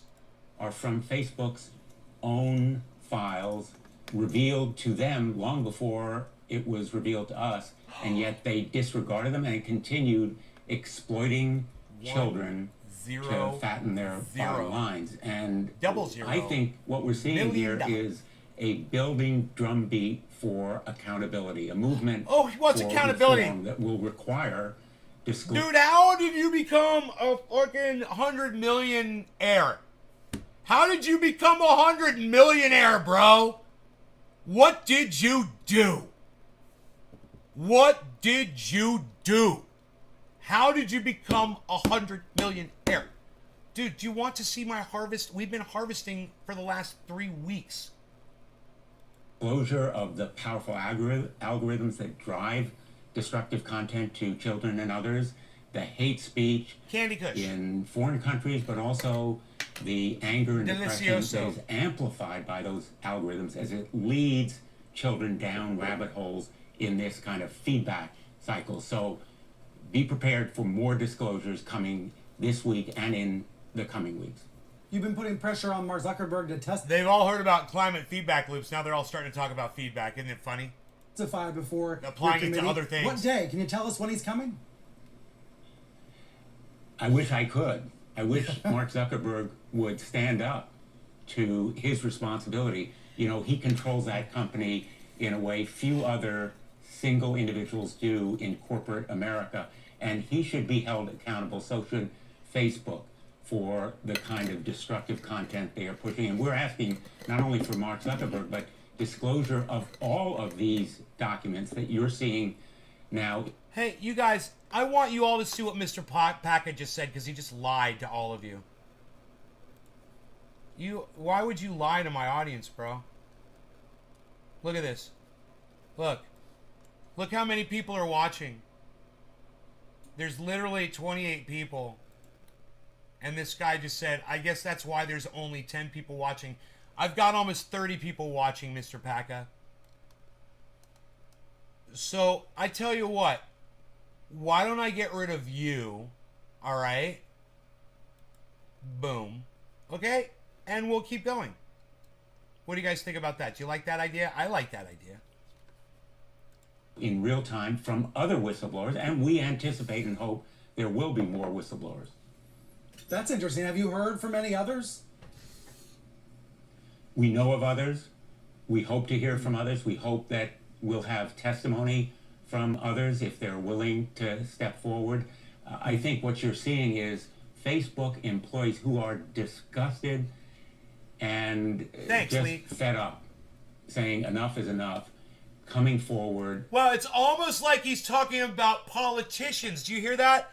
It's almost like he's talking about politicians that people are fed up with, that are taking advantage of people and putting profits in front of people.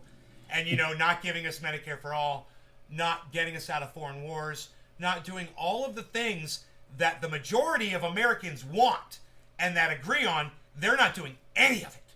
And they've got the ability to do all of it. All they're doing is printing more money. We know of others.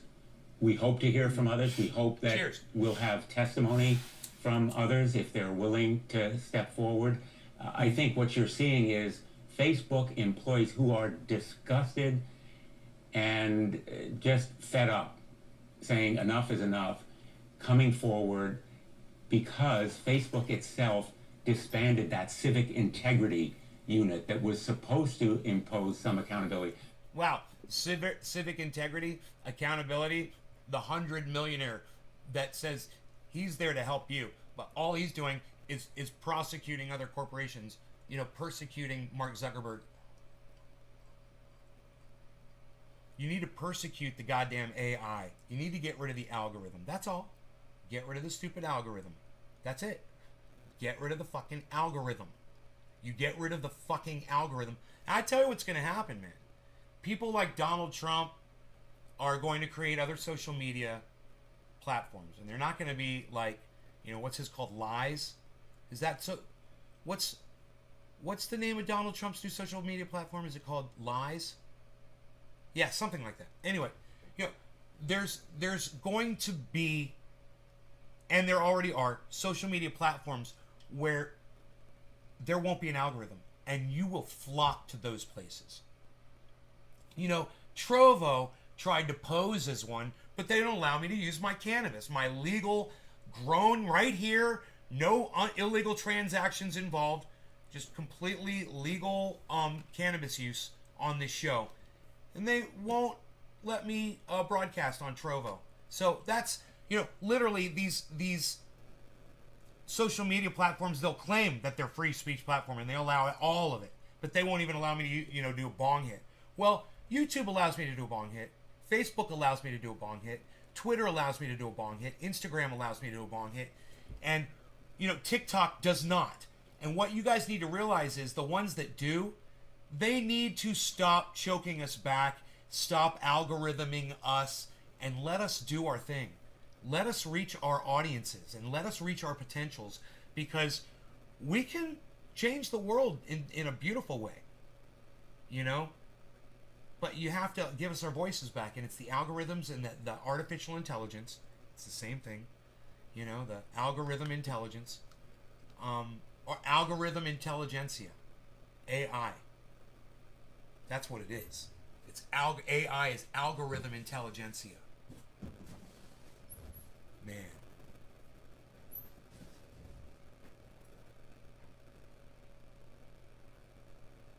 So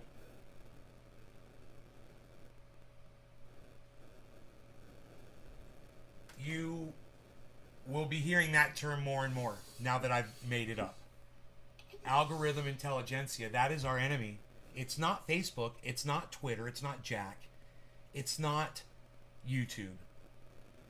It's the algorithms, man. It's this software, and these people don't even have control of it anymore. And when you call them, they say there's nothing we can do about it. Think about that. Think about that. Well, that's the software, you know, it writes itself, basically. You need to think about where we are, guys. And if you're not petrified, I'm not some crazy old man making shit up, man. I'm not.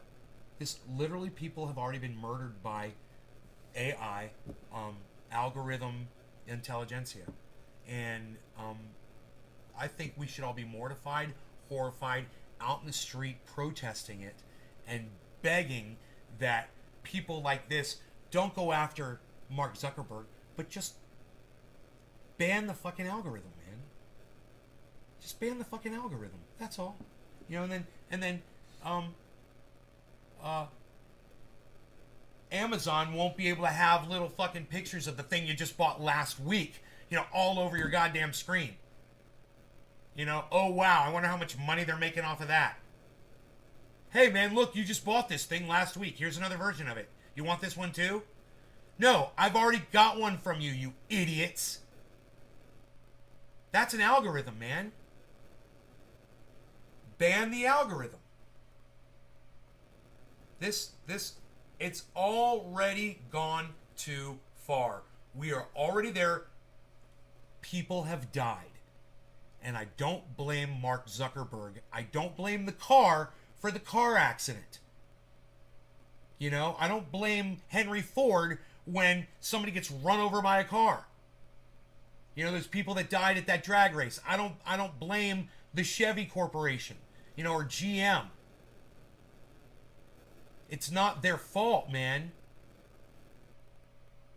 There are precautions, man. There's things we can do. You've got to do the right thing, though. Getting rid of the algorithm is the very first step. You've got to look at the problem and see what the problem is. This guy wants to blame Mark Zuckerberg. But clearly Facebook is unable to... And he wants to blame greed. ...police itself, unable to impose self-moderation, and that's why this reform is going to build as a movement. And all of this leads us to what exactly? Facebook says it wants regulation.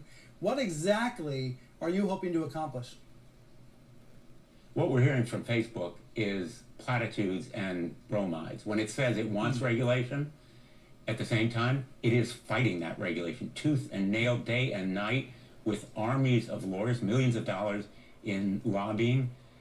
And so I must say, Facebook saying it wants regulation is the height of disingenuousness. What do you want? He's not answering. What we want is Facebook, in fact, to cooperate in imposing legal accountability, piercing the shield of legal immunity that it has and other tech platforms have. We want to go and explore other tech platforms as well. We're having TikTok, Snapchat, YouTube testify on Tuesday, because I've heard from parents, they see the same problems there as occurs on Facebook and Instagram. Eating disorders, online bullying, self-harm, even suicide. And we want Facebook, in effect, to face the music here and come clean, reveal all of its files. It says we've been selectively curating what's been disclosed, but Facebook ought to come clean and reveal everything. So that next hearing on... We drone bomb people all the time. Those are robots too, bro. I mean, in my mind, they're robots. Flying robots. Tuesday, you're broadening out. You're looking at these other platforms as well. Do you view them in rank order? Do you view Facebook as the worst offender and the others lower down? How do you handle that? For me, the question is not who's the worst, but how do we reform them all? Not a race to the bottom. It should be a race Get to rid the of the top. algorithm. And what I'd like to see is there be competition for who can be the best. Instead, what we saw over the weekend was a report that Google, a year or so ago, in fact, tried to discourage participation by other tech platforms in cooperating with the government. And so I think that we're on the verge of the public really demanding this reform movement. And rather than trying to rank who's worse, I'd like to see the ranking as to who is the best, cooperating with the government. And so I think that we're on the verge of the public really demanding this reform. I think that we're on the verge of the public really demanding this reform. We're on the verge of the public really demanding this reform. That's movement. important. And rather than trying to rank who's worse, I'd like to see the... That is so important that he says that right there. We're on the verge of the public demanding. Look, you got to make sure you demand the right thing. Okay, and make sure the message is correct. We've got to get rid of the algorithms, guys. That's it. You know, if I go on YouTube and I say horrible things and I violate the terms of service, that's fine. Shut me down. Do whatever you got to fucking do. If I'm a bad actor, but stop letting these robots, these AI, stop that shit. You want to flag things so that you can review them with humans before you take action. That's perfect. But letting a robot, letting AI, letting artificial intelligence, letting algorithm intelligentsia decide who's good and who's bad, and then literally letting it just disable your account. It's making the horrible mistakes that RoboCop made. Not the RoboCop, but the other cop, Robot Cop, that just blew people away. That's literally what's going on here, guys. You know, YouTube does not think that I deserve to be removed from their platform. That's why I've been there for 10 years. The algorithm does. The algorithm gets confused. Understand, I know how to play by the rules. So, this is not about me anymore. Oh, it has been for years. And what did I say? When it starts affecting other people, you're going to hear everybody's going to be in on it. And now, oh boy, the whole world is abuzz. And let me tell you, I predicted this shit years ago on this show because I felt the frustration of being algorithmed. And I talked about it over and over and over, in the control of my language, and the control of my narrative, the control of the viewers, who was seeing me, who was allowed to see me. It was all being subverted. And the people at YouTube were lying to me every time I got a human being in a chat. They would straight lie to me. They'd say, oh, and the other thing was, oh, well, we have no control over the algorithm. After they lie for an hour and say it's not an algorithm, then they say we have no control over the algorithm. You're like, you know it's an algorithm.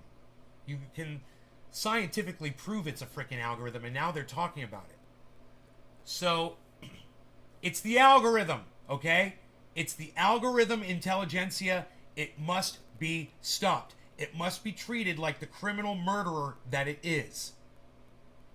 It's a criminal murderer. It's been silencing me for years, and it's going to silence you too. It's going to silence all of us. And this whole thing about going after people that were involved in January 6th, hey man, I completely disagree with this. You know, if those posts were saying go there and do violence, then you go after the people that were saying that shit. But if people were saying just go there, well, that's all. Ashley Babbitt's dead from artificial intelligentsia. Algorithm intelligentsia. Drones were remote control. Hey, Billy, when I was a kid, man, I had this thing. It was called a Robotron. It was a toy. But it had two joysticks on it, and it was a robot arm. It had this little plastic thing with barrels in it, and you would take the robot arm, and it had pinchers on it, and you'd pick up the barrels and move them. It had like 4D batteries in it. It was considered a robot arm, and even though you controlled it, let's see what the definition of robotics are. You know, I'm pretty sure it's not doesn't, you know, like you can have a robot appendage, right? Robot definition. A machine resembling a human being and able to replicate certain human movements automatically. Another term for a crawler. A type of automated machine that can execute specific tasks with little or no human intervention. With little.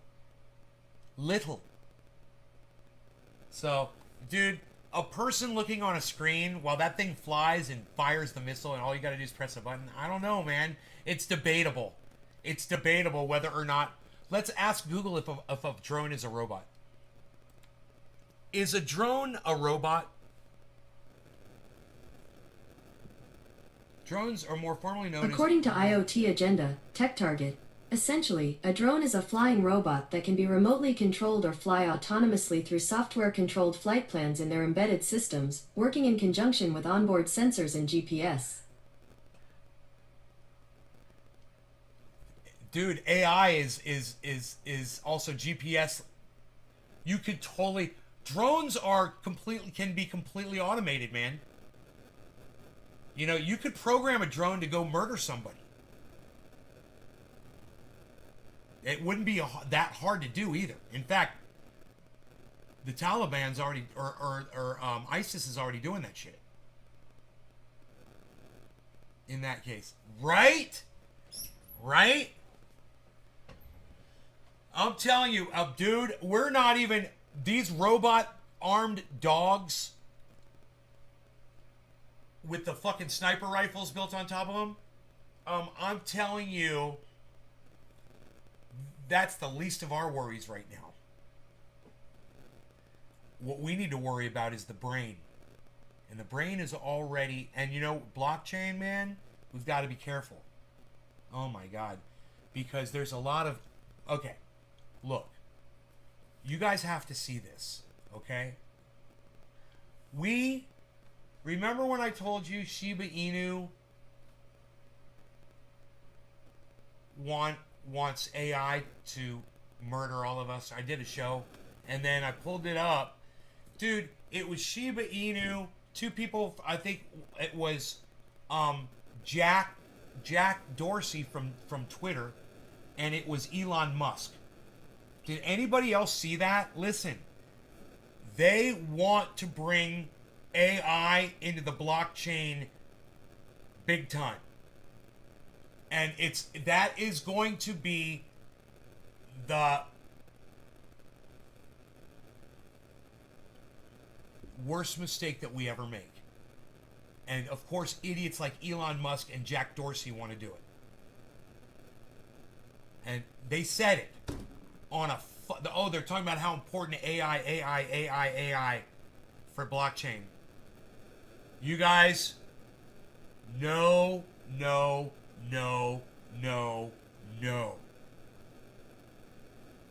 I'm telling you, this is a virus, man. AI is a virus, and we have no for it at all. That hurts when I do that. I need to do it like this. AI is a fucking virus, man, and we are already under attack. Humans are already dying. It's pitting us against each other. It's silencing those of us that make the most sense. You guys, we're in so much trouble. Anyway, listen, you guys have been the most fantastic audience. I love you all. I want to say thank you so much for watching. The only reason I stayed this long, I wanted to leave an hour ago. There's so many people watching. So thank you guys. All right? You guys have been phenomenal. Thank you for staying and listening to me. And I want you to know, if I just lost a channel and it pops back on, I'll stay even longer. There's so many people watching. Wow. So thank you for supporting the show, guys. I love you guys so much. I appreciate it. If I have a lot of people watching, I will give you best shows. You know, I promise you that. You know, maybe 3 times a day is too much, but when I have a show like this, it makes me want to keep doing them. You guys go back. If you missed some of this, you go back and watch this show after it's uploaded. Take pieces of this show, edit it out, whatever, and spread it around the internet. You know, send it to Elon Musk. Send it to Jack Dorsey. Send it to Jack at Twitter. send it to, CoinCasso and Lark Davis and crypto people, and send it to politicians, Senator Blumenthal, send it to the President of the United States. I don't care. Send it to Ben Shapiro, send it to Jimmy Dore, send it to miserable liberals, send it to Graham Elwood, send it to Tim Black, send it to, Steven Crowder, send it to Candace Owens. Send these videos around, guys. Alright? I think I gotta be, as honest and straightforward with you on this show as I possibly can at all times. And when I stopped eating sugar, my brain cleared up immensely. Press number 1 in the chat if you feel like you see an improvement in my ability to convey my opinion to you now whenever we're talking about anything. Do you guys see an improvement? Do I say less? Do I stall less? Do I not, when someone comes in and trolls me, do I not lose track of where we were? J-Bone, thank you. Steven Running, 1, thank you. A-Dub, 1, thank you. You guys notice, huh? More clarity. I'm telling you, cut the fucking sugar out of your diets. Get rid of the sugar. You don't eat sugar? You've never mentioned that. To get the sugar out of your diets. And,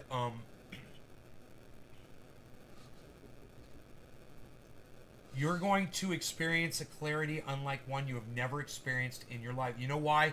Because since you were babies, you've been fed brain poison.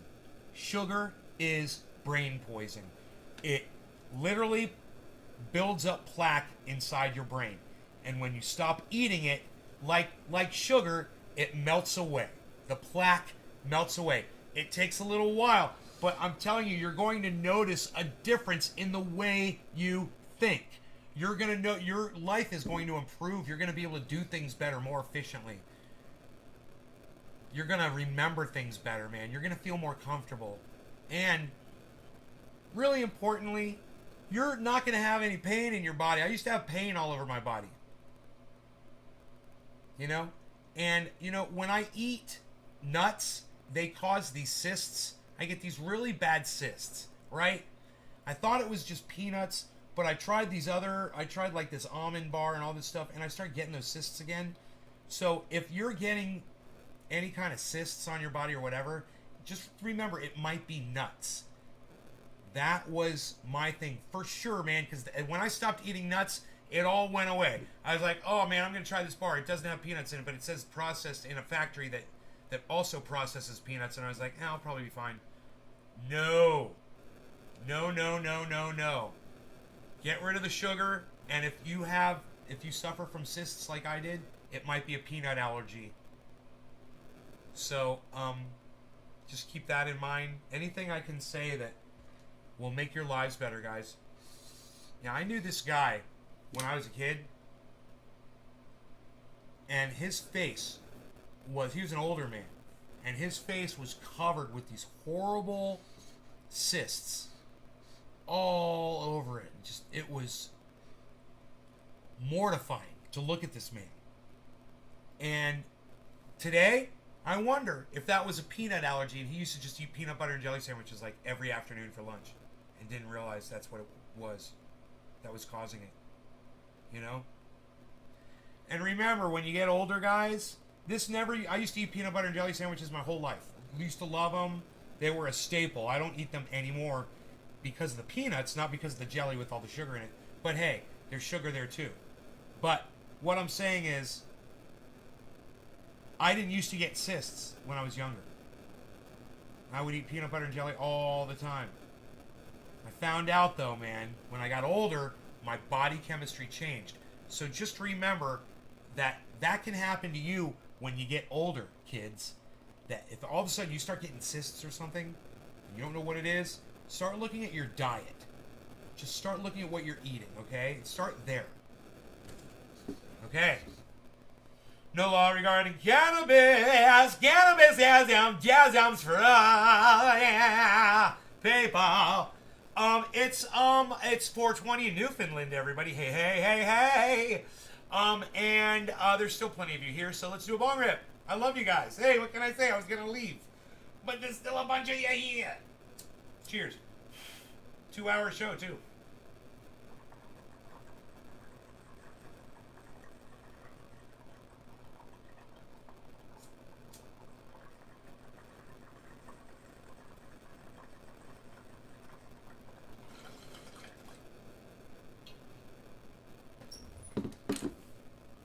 That was a throaty rip.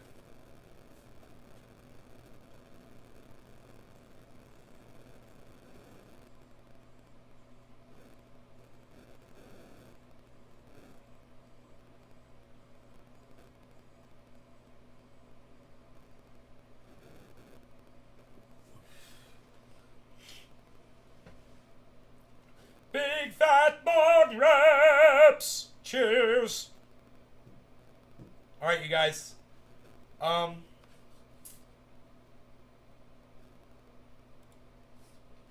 hope you had fun.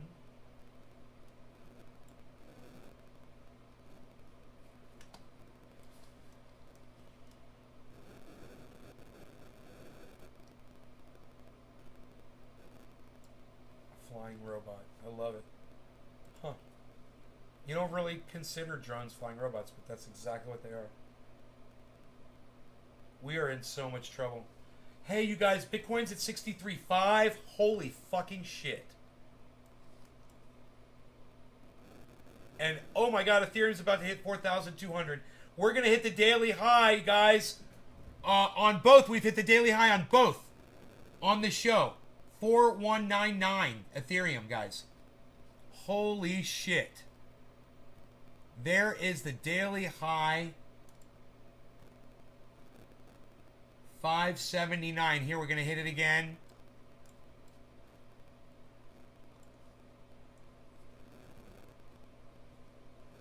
Wow, this is exciting, huh? Holy shit. I was going to turn off the show. And then Bitcoin and Ethereum hit their daily. Look at Ethereum. Look at Ethereum. Look at Ethereum. Ethereum. Ethereum, go. Ethereum, go. Go, go, go, go, go, go. There it goes. Holy shit. There it goes. There goes Ethereum. Holy shit. There goes Bitcoin, man. Both of them at the same time. 600. There it goes. Both of them. Oh, go Ethereum. Go Bitcoin. Go Ethereum. Go Bitcoin. Holy shit, guys. This show has been fantastic. What a great show today.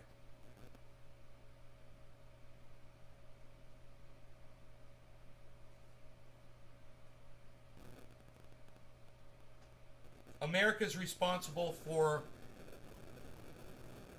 famine and the murder of hundreds of thousands of people in Yemen via proxy war of weapons that we sell by the billions to Saudi Arabia. 4,207 and Bitcoin it hit 63,600. Big sell-off at 63,600.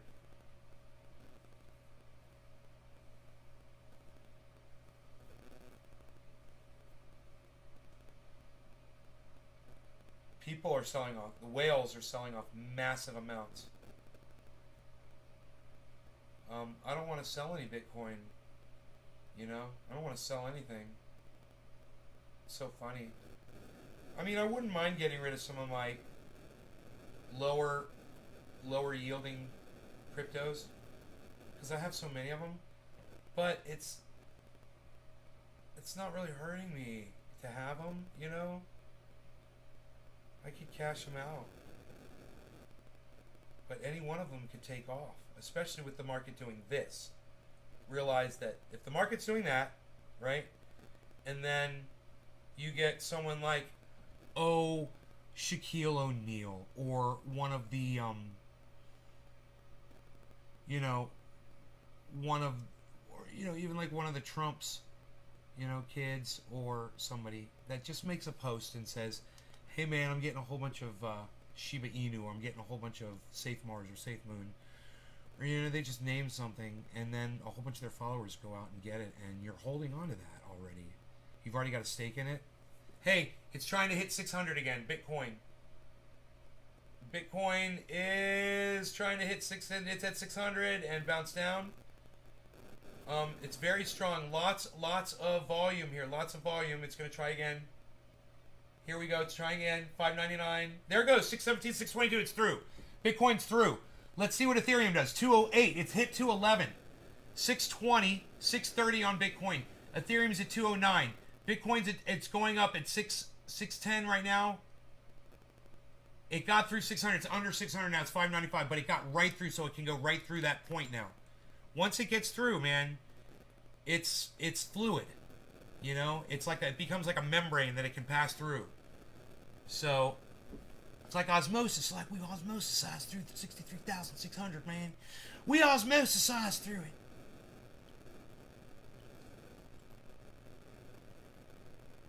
You guys think we're gonna hit an all-time high of Bitcoin again? Or is it going to bounce back down? Look at Ethereum pumping away.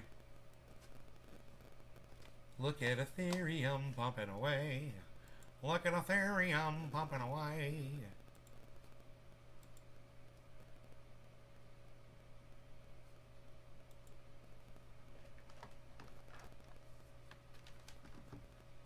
Look at Ethereum, it's pumping away. Look at it go. What do you say?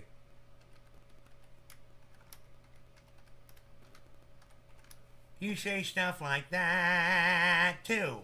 Yes, I do. Hello, how are you? What are you doing there, person?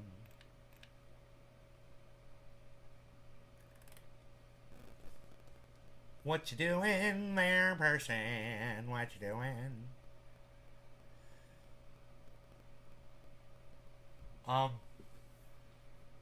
Not a lot of good movies out right now except Venom 2. Yeah, I haven't even seen Venom 1 yet.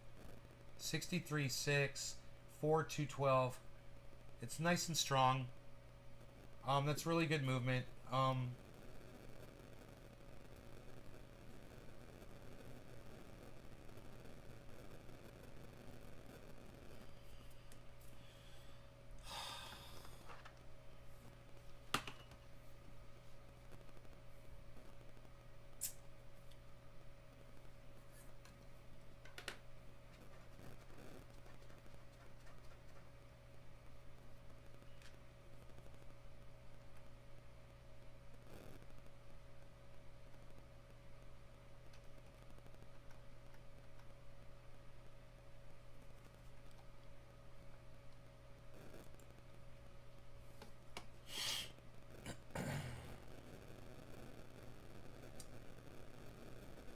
Bitcoin's dropped a little bit under 600, so it's not skyrocketing past, but that might be a healthy reconsolidation. I don't know. Let's find out. There's lots and lots of volume right now, and we've got a green. We're gonna go yellow here. Nope, we're gonna go yellow, guys. Gonna go yellow here. There was a drop, just a little quick drop in both, and you're gonna get your yellow top spike here.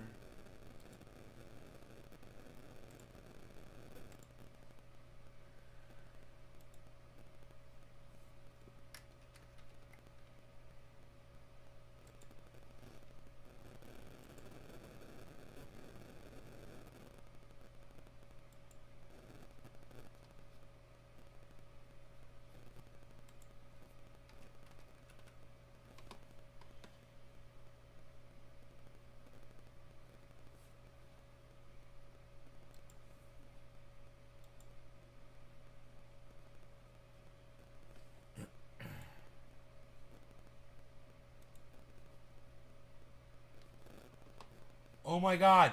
Oh my god.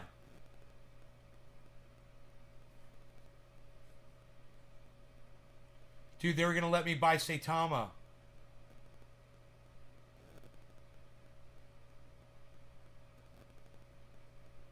Okay. Okay. hold on. Let me just try to get a little bit.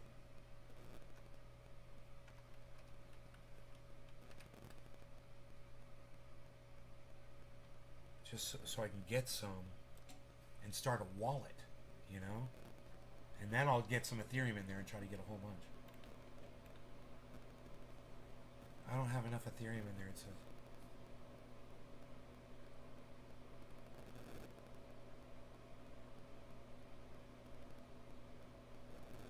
They're charging like a massive amount of money to do this. It's crazy. It's not worth it unless I get a larger amount. I need to move some more Ethereum in. So let me try to do that.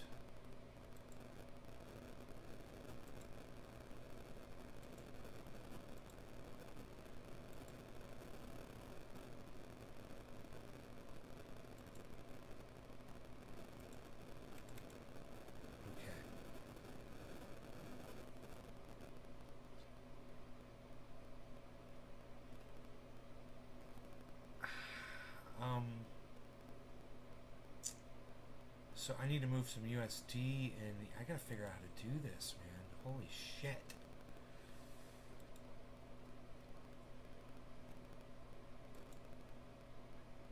How did I get it in there? I do not know. I can't remember how I purchased it.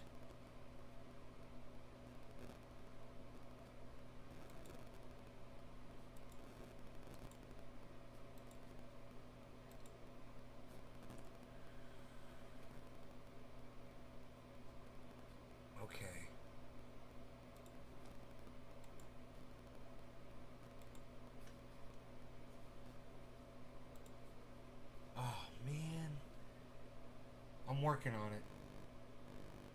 I want to get this. Sucks. Because I can't remember how to use this shit.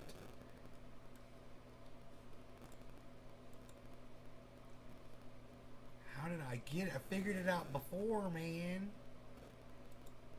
How did I figure it out before?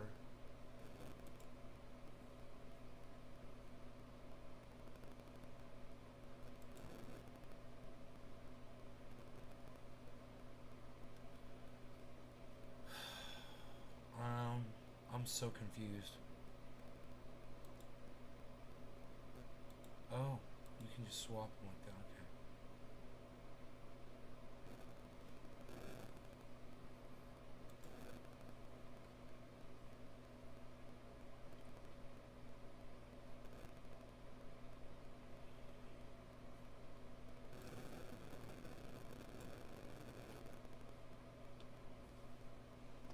Okay. Huh?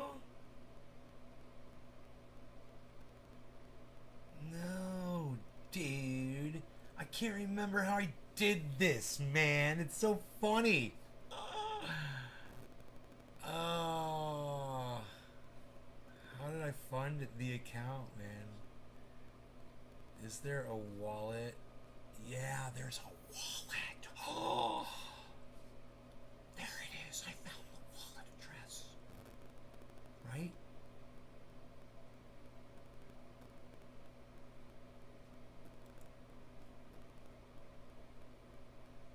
I don't remember. I can't remember, man. Because of inflation? Yeah? Is it going to be a short-term thing, J-Bone, or is it going to keep going? I want to try to get this fucking stuff, and it's driving me crazy. I can't remember how to use this thing. Oh, wait, I think I just remembered. Right! I remember now. Okay, I remember now.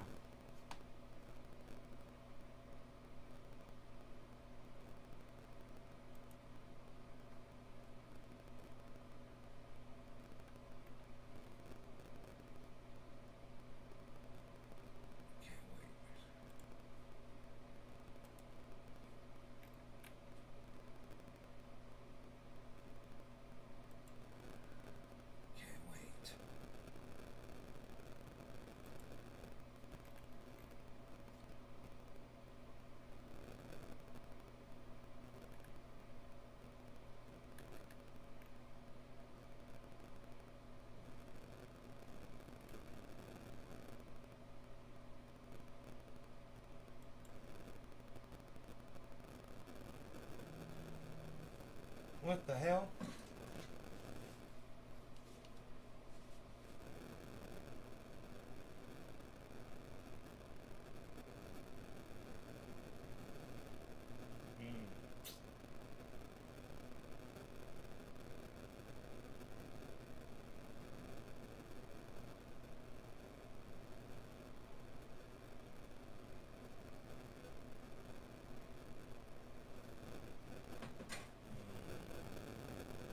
Here we go.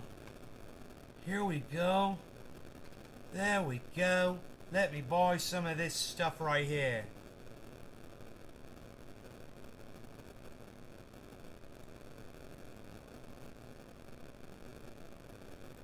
Let me see if it works.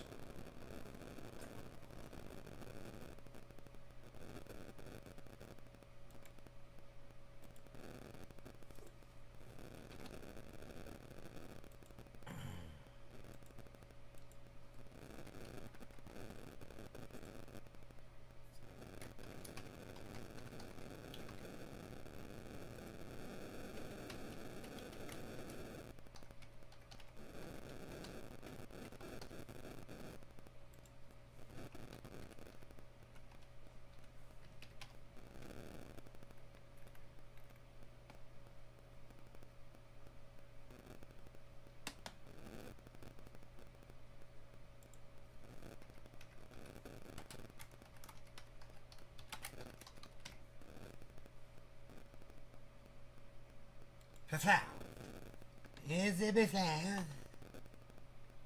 Is it beflow?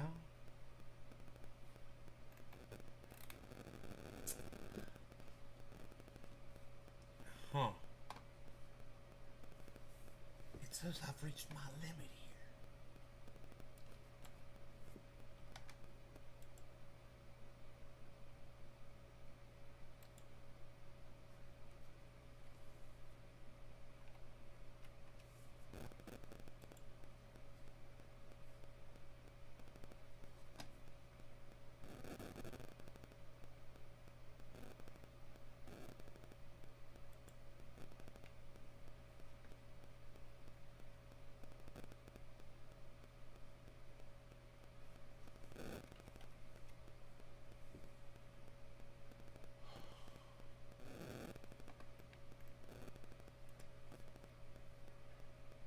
Ah, fuckers. They're being bastards, dude.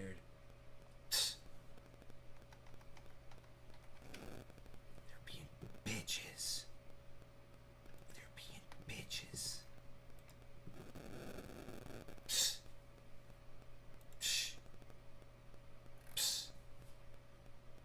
I don't know. If I could figure out how to swap this USDC that I've got. I thought I just saw it, but I don't see it now. Maybe it's sitting somewhere else. No. I don't know, man. I thought I saw it. I thought I had it. They're not letting me move anything into the fucking account, man. They're saying I reached my daily limit.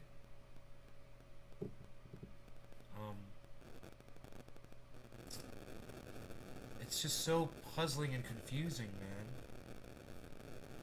I'm just trying to get a little bit of this thing.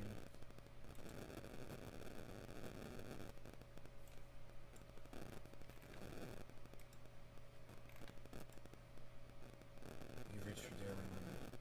Weekly limit. You guys are horrible people. You're horrible, horrible, horrible people.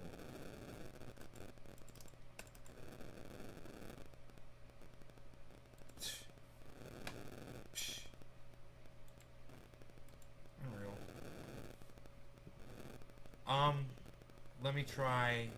See, it says I've got ETH right there. How do I get that in there? How do I get that into there? Swap. Swap to.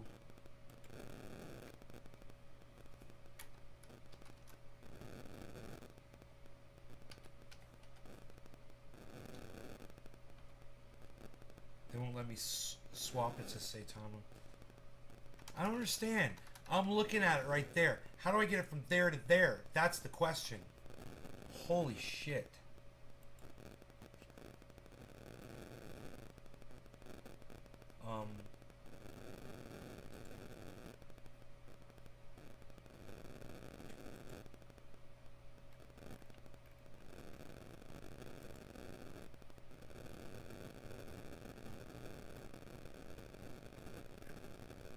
So I could put it in there, right? Great, and I did. And now it's in there. Now how do I get it over there?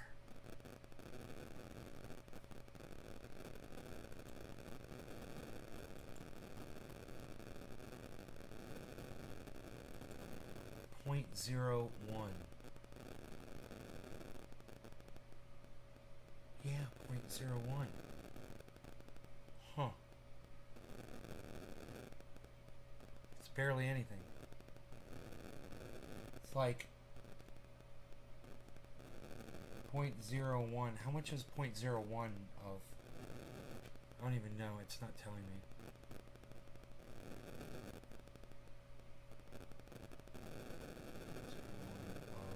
Of $4,200.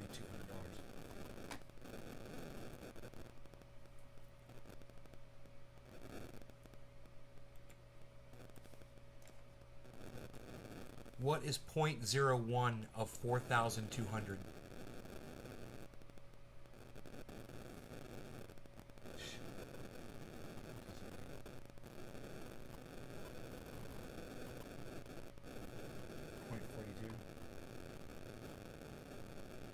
Really? So you're saying that's $42, really? Where's that? Really? That should be plenty. You gotta just be able to get it. I just don't know how. I'm so lost. Hey, J-Bone. Oh, cool. Oh, I see what you're saying, right? You're just tuning into him. Receive. Multi-call. Approve. There. Oh, there. Assets. Click on that. There it is. Send it. So how do I send it to there? Send to... Right, I need to send it to here. There's my balance right there. How do I get to the wallet?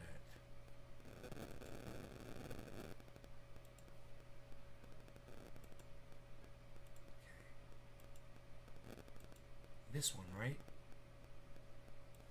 Okay, copy that. Let me try this. Send. Paste. Oh, dude, I think I got it. Amount. 0.012.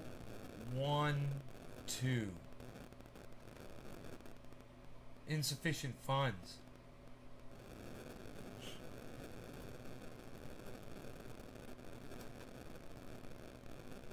Zero zero 9 8 7 6 5 4. Okay. Next. Gas fees. Total is $45.64. Estimated gas fee $28. To send $16. They're charging me all this money, dude. It doesn't make sense.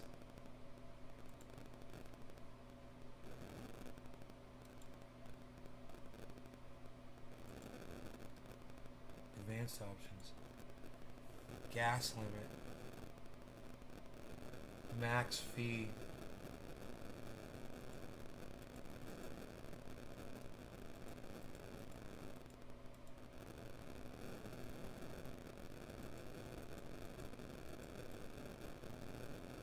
I don't understand. Oh, it goes down.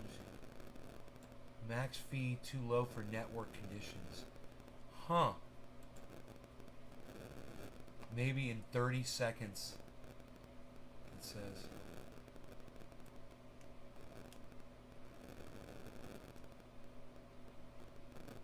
because I'm dealing with such a small amount. I should probably wait until I get more money in there. But I think now I figured out how to do it. So that's okay. I don't have to do this. So here. Now I just have to get into this. I need to get some Ethereum into here. So let me just send it from one of my other places where I have Ethereum. Oh God.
Alright, let me try to do this now.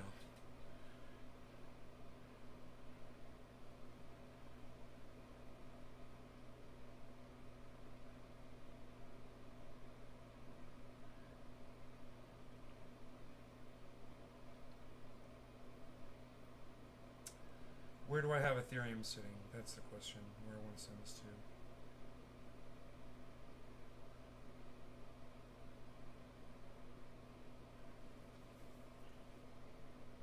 I just need a little bit.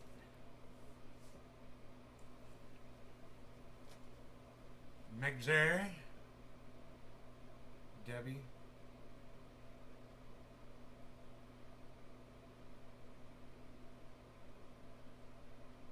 I think the cell phone's causing static. Wouldn't surprise me at all. Okay, do I have Ethereum here?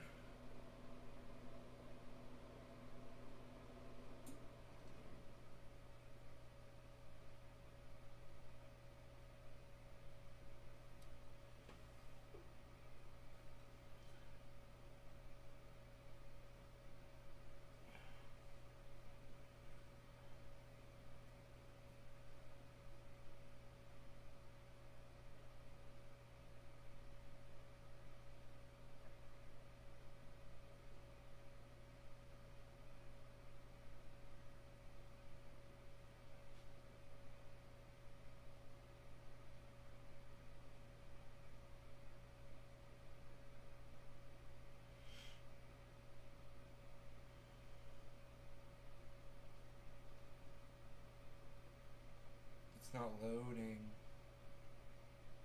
so I don't know what's going on.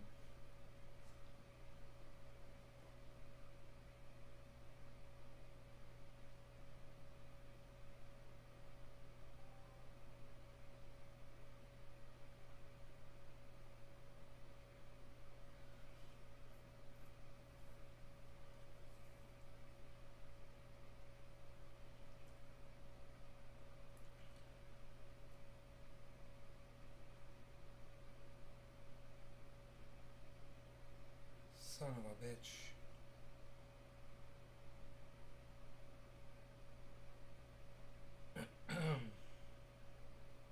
Man, I just need to find some Ethereum to send. That's all I need to do. So if I could just send it here, I could go to here. I've got all kinds of information in here.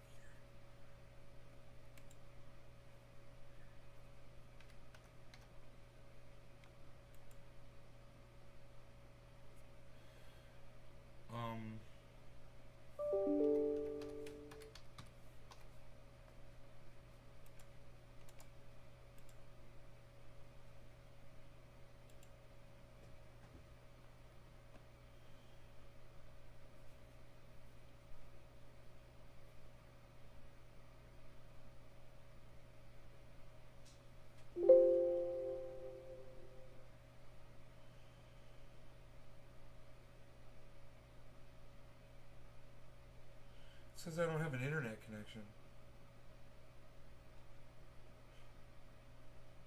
Weird.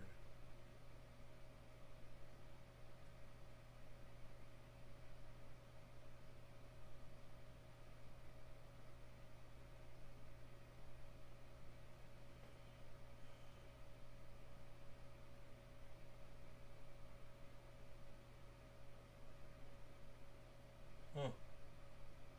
I'm having all kinds of connection issues.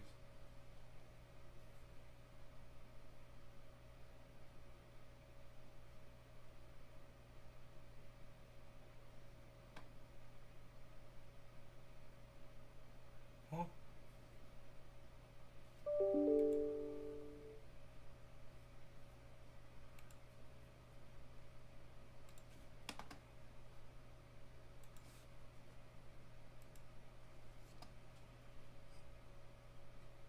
Let's try this again.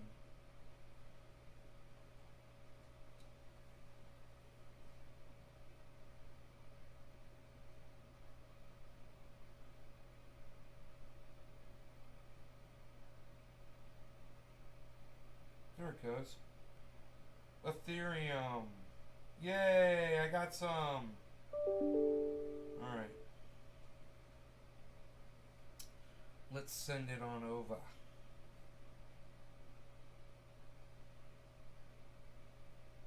How's the garden? Hey, Megsy, it's good.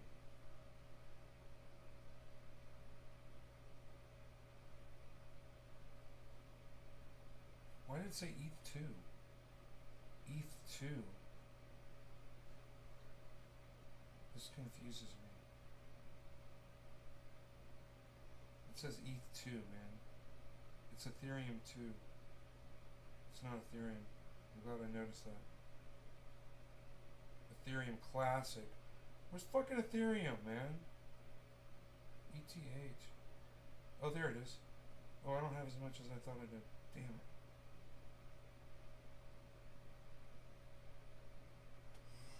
I got just a little bit.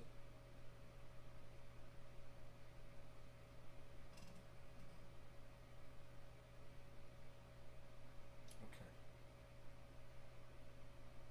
Let's see if we can purchase some ETH.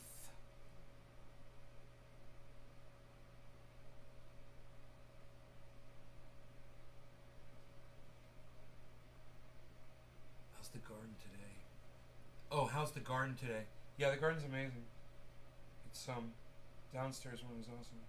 I cut down my trees.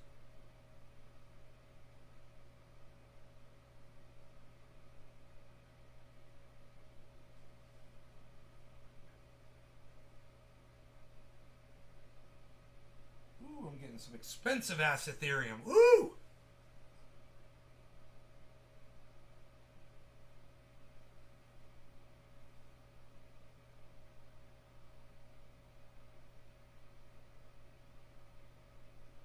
Just got a very weird message.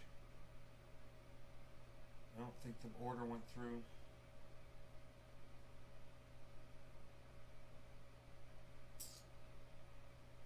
Nope. Weird. Oh, the order went through. Oh, I got Ethereum. Okay, great. So, now let's send this off.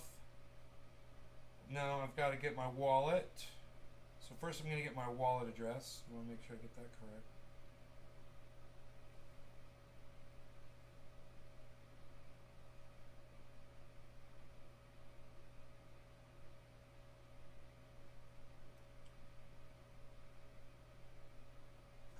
Oh, right. Right.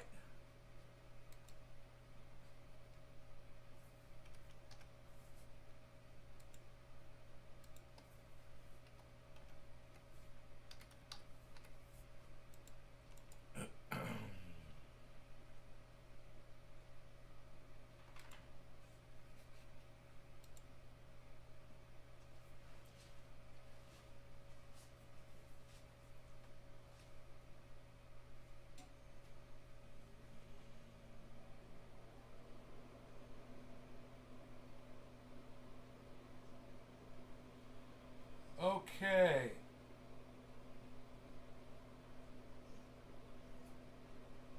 Let's see if we can do this.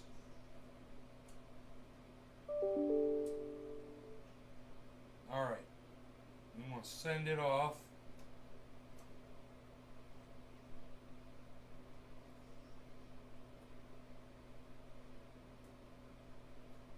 That's a nice amount of Ethereum.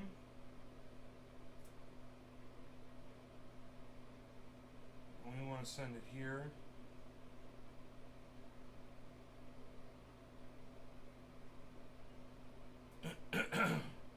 Gas fees 0.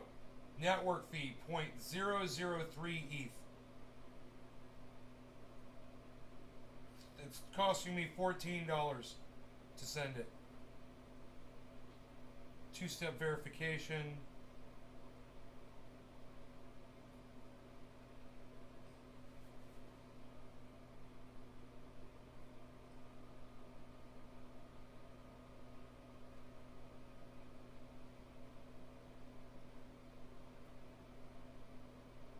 Submitted.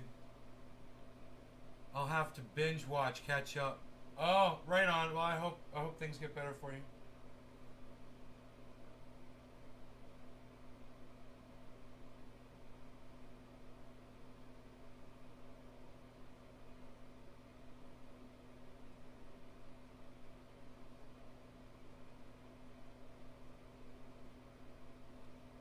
Weird. Okay, I don't know what the fuck just happened. I tried to send it and it said I only had so much available.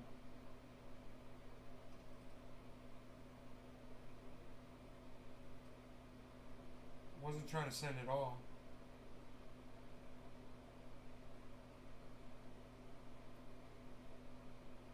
Huh. I don't know what the fuck just happened. I got that much. I was only trying to send... Alright, let's start from the beginning. Okay, there's my wallet. Maybe you can't send it out for a while or something, dude. Dude. Maybe I can only send half of it out, which I could try that.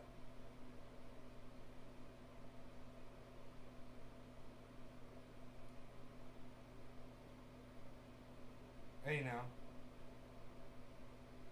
There we go. Are you gonna send it this time?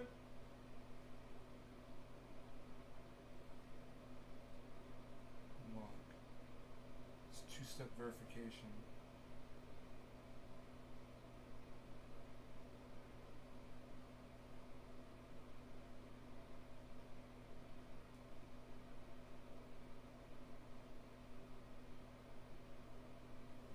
I got the two-step. I'm doing the Texas two-step. Hey, it went through. Okay, so those should have gone through, hopefully. Let's see if it arrived. I'll check this wallet now.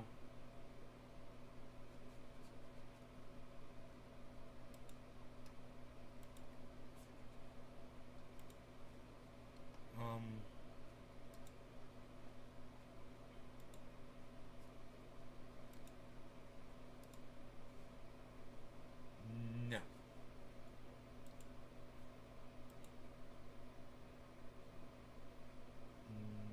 Yes. Okay.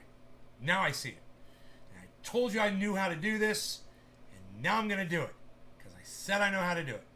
Right? Right. How am I doing it again? I'm going to go here. I'm going to copy this address. Okay. Then I'm going to go here. I'm going to go to send. I'm going to put in the address. Amount. Let's put in 0.15. Next. And see how much they charge. Oh, now it's only a $12 fee. Confirm. The more you send, the less it costs. Pending. Pending. Pending. Pending, everybody. It's pending. I'm excited. Okay. It says speed up. You can speed up the transaction. That's funny. Speed up button. Is very likely in 15 seconds, it says. Isn't that funny? Pending. Okay. Let's close that. Okay. I'm looking good now. I'm looking good, Peter.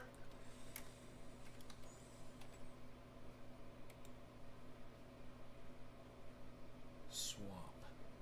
ETH. I want to swap ETH for Saitama. Saitama. I want to get the Saitama. Okay, let's get point. Yeah, let's get that. Now, can you do it for me? Let's see what they're going to charge me. Price updated.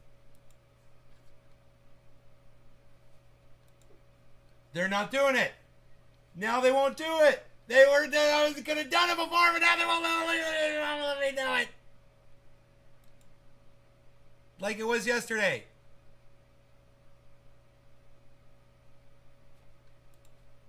Can you believe this? Same thing, man. What the fuck? Why are they blocking that purchase, man?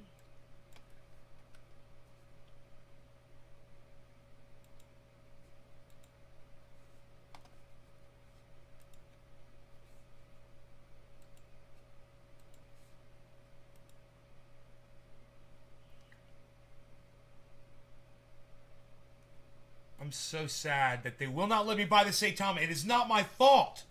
I'm looking right at it. It just won't go through. It does the whole thing, but Saitama, it won't sell it to me. I have tried it. It won't work. You know, that is frustrating, man. I moved that money over and I can't even fucking use it. It cost me money to move the money over. And now it won't. It would have been, it said before to me, it would have made the purchase. It brought up the screen. And now it won't. Does it have to be with cash?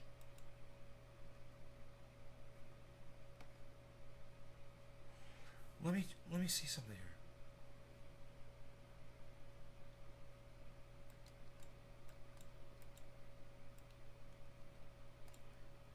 Zero 1 7.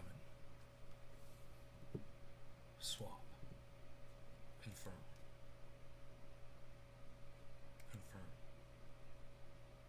No, it won't confirm it won't do USD. Confirm it in your wallet, it won't let you. Nothing pops up for that one. It just won't do Saitama, man. I was able to get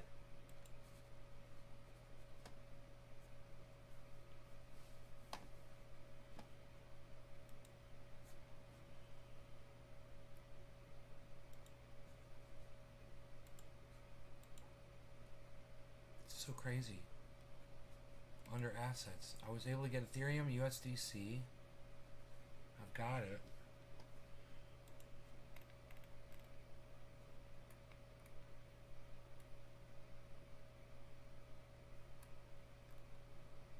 Huh.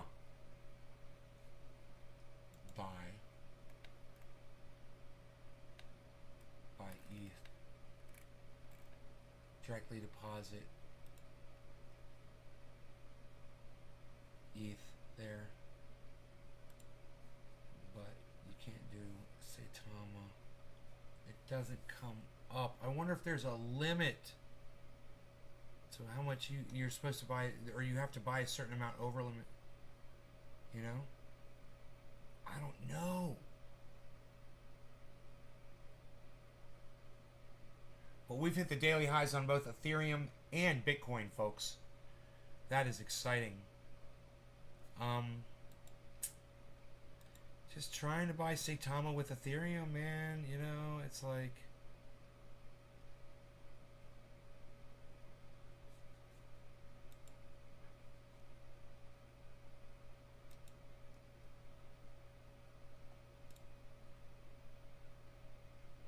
Confirm this transaction in your wallet, and it just won't go through.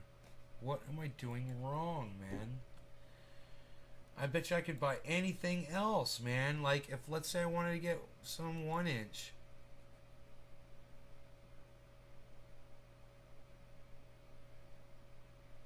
I click swap. Confirm. It pops right up. It pops right up to confirm it. I can buy it right now. Isn't that crazy? Oh yeah, you can buy Saitama. No, you can't.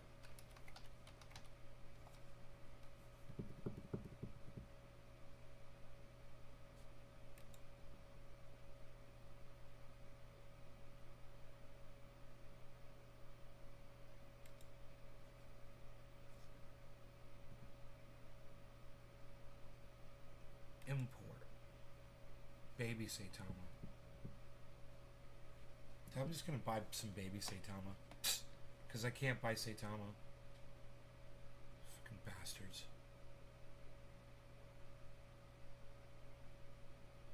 Fucking hate you. 1, 2, 3, 4, 5, 6. Hey now. 7, 8, 9. That's 9. Okay, 355 billion. Okay. Can I buy it?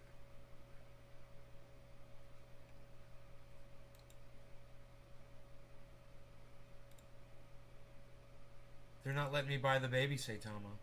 They're not letting me buy the baby. They're not letting me buy the baby. Psst.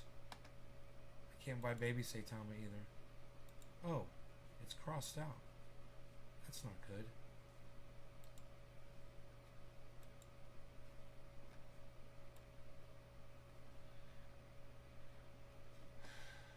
Man, these mother...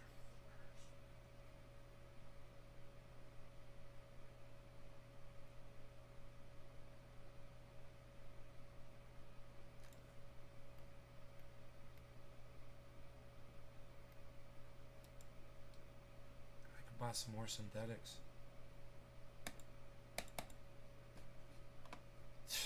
Fuckers. I hate you. How much Ethereum do I got? 0.17.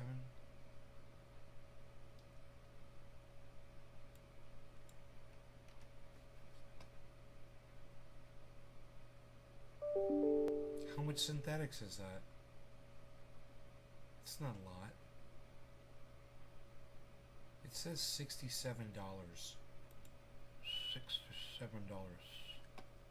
$67.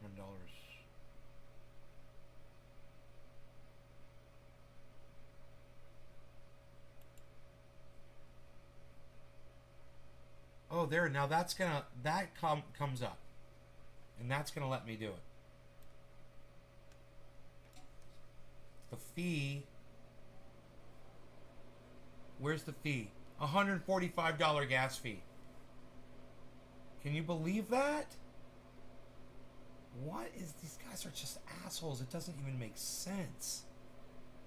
But they were going to let me buy it, is my point. Why, man? Oh, I had the wrong number in there. Oh. 0.16, not 0.016. My bad, my bad. All right, what's the gas fee going to be on that one? Confirm. I had a 0 when I should have had a 1. I had a 0 when I should have had a 1, everybody. Now the gas fee is still $134. It's not worth it. I'm not going to do it. Oh, it says insufficient funds. Yeah, I'll bet. Because you guys are charging an arm and a leg. I'm not going to even trying to buy over $600 worth, they're charging an arm and a leg for that fucking swap. I don't know why. Fuck that shit. I'm not going to do it, man.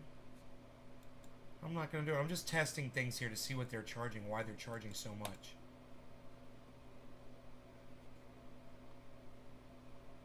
I'm going to see USD, what they say with USD.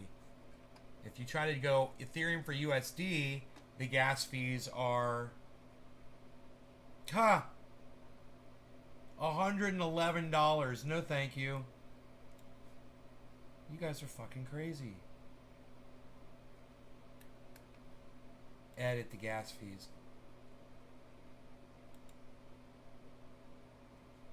Low would be 133. It doesn't make sense, man.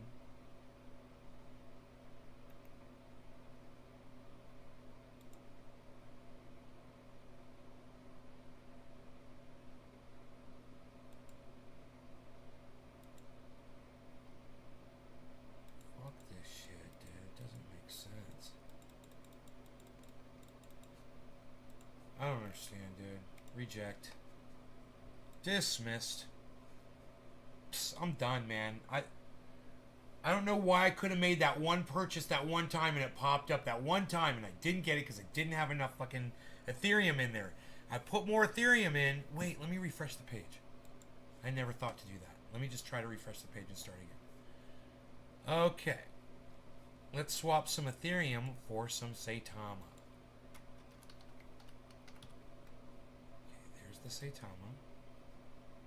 Okay, we want to take out 0.169 Saitama. Okay, and hit swap. And see what their... Oh, wait. What's their fee going to be on that? Well, fuck. Accept. Confirm. Nope. After refreshing the page, it didn't work either. Motherfucker. Why can't I buy Saitama? Why can't I buy Saitama? Why can't I buy Saitama? Why can't I buy Saitama? Why can't I buy it? I do not know. I cannot buy it. I do not know. I'm having a problem buying Saitama. The MetaMask won't pop up on that for that one transaction, and it won't pop up for baby Saitama either. It's like it's blocked.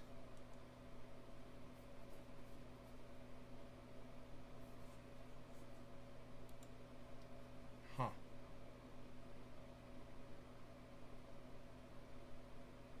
I was gonna get me like 106 billion Saitama.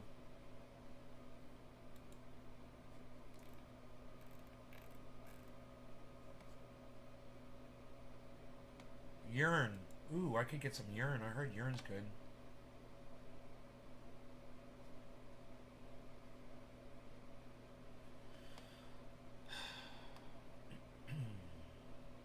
This is fucking horrible, dude. I'm so sad. Just let that Ethereum sit in there.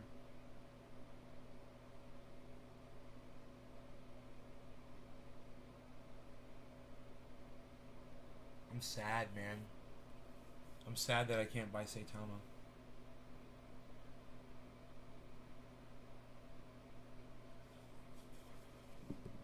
I wonder if I should check some of my other, even though it says it's here or there, I wonder if I should just check and see. Maybe it is on one that there's not advertising it. Maybe it's possible. I doubt it though. But I'll check Uphold, and I'll check oh, what's that one? I forgot what it was called where I got those coins out. Oh my god, that's the one we should tell Kai about.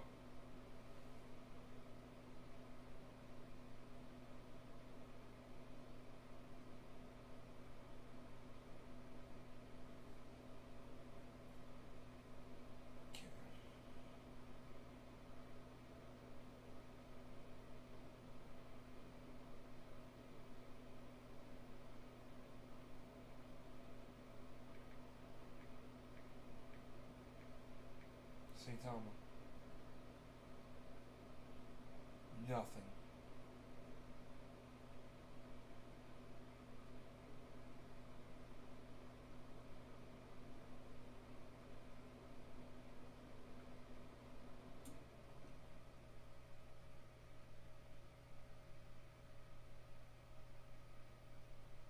There's nothing there. So that's not having. What was that one called? Gate. Yeah, we should tell him about Gate. That's a good one. I don't think that needed KYC.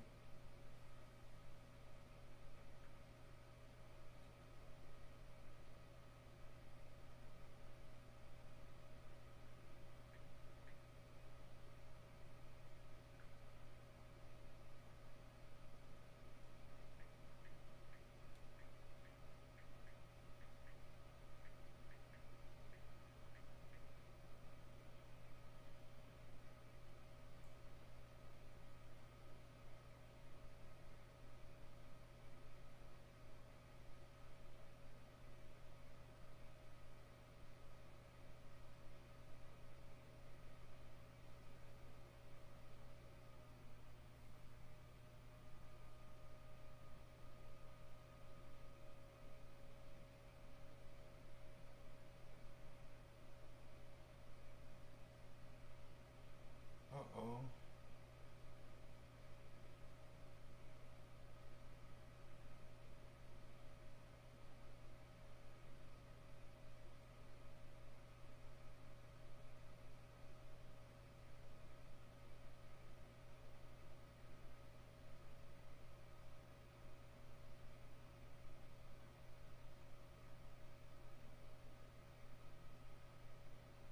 Huh. I'm confused. Let's give him the goddamn 2FA. Is it an email?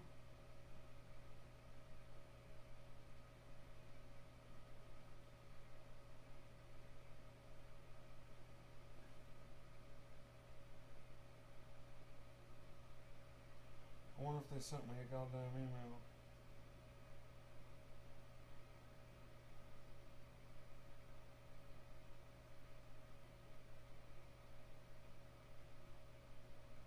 Man, they said two-factor authentication. I do not have to that. Two-factor authentication.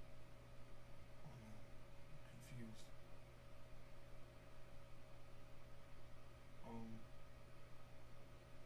I think I'm confused here. Oh, I found it. Jesus Christ. I found the two-factor. Hey, Callie. Oh, thank you, hon. You too.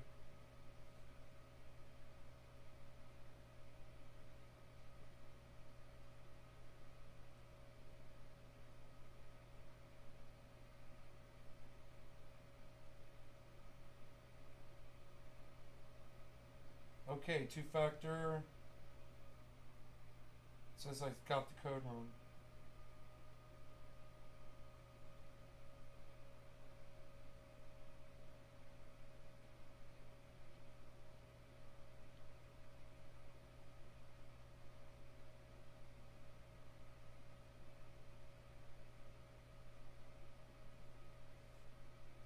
Yay, it worked that time.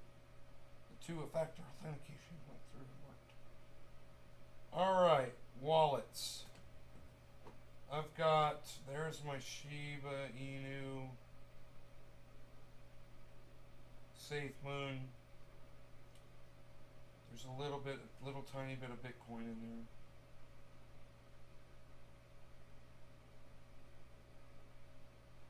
Okay, so do they have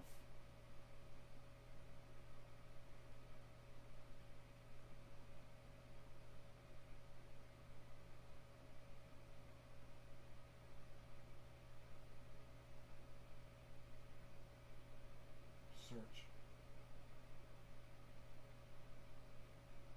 Saitama? Dude, they fucking got Saitama on goddamn Gate. Dude, are you fucking kidding me?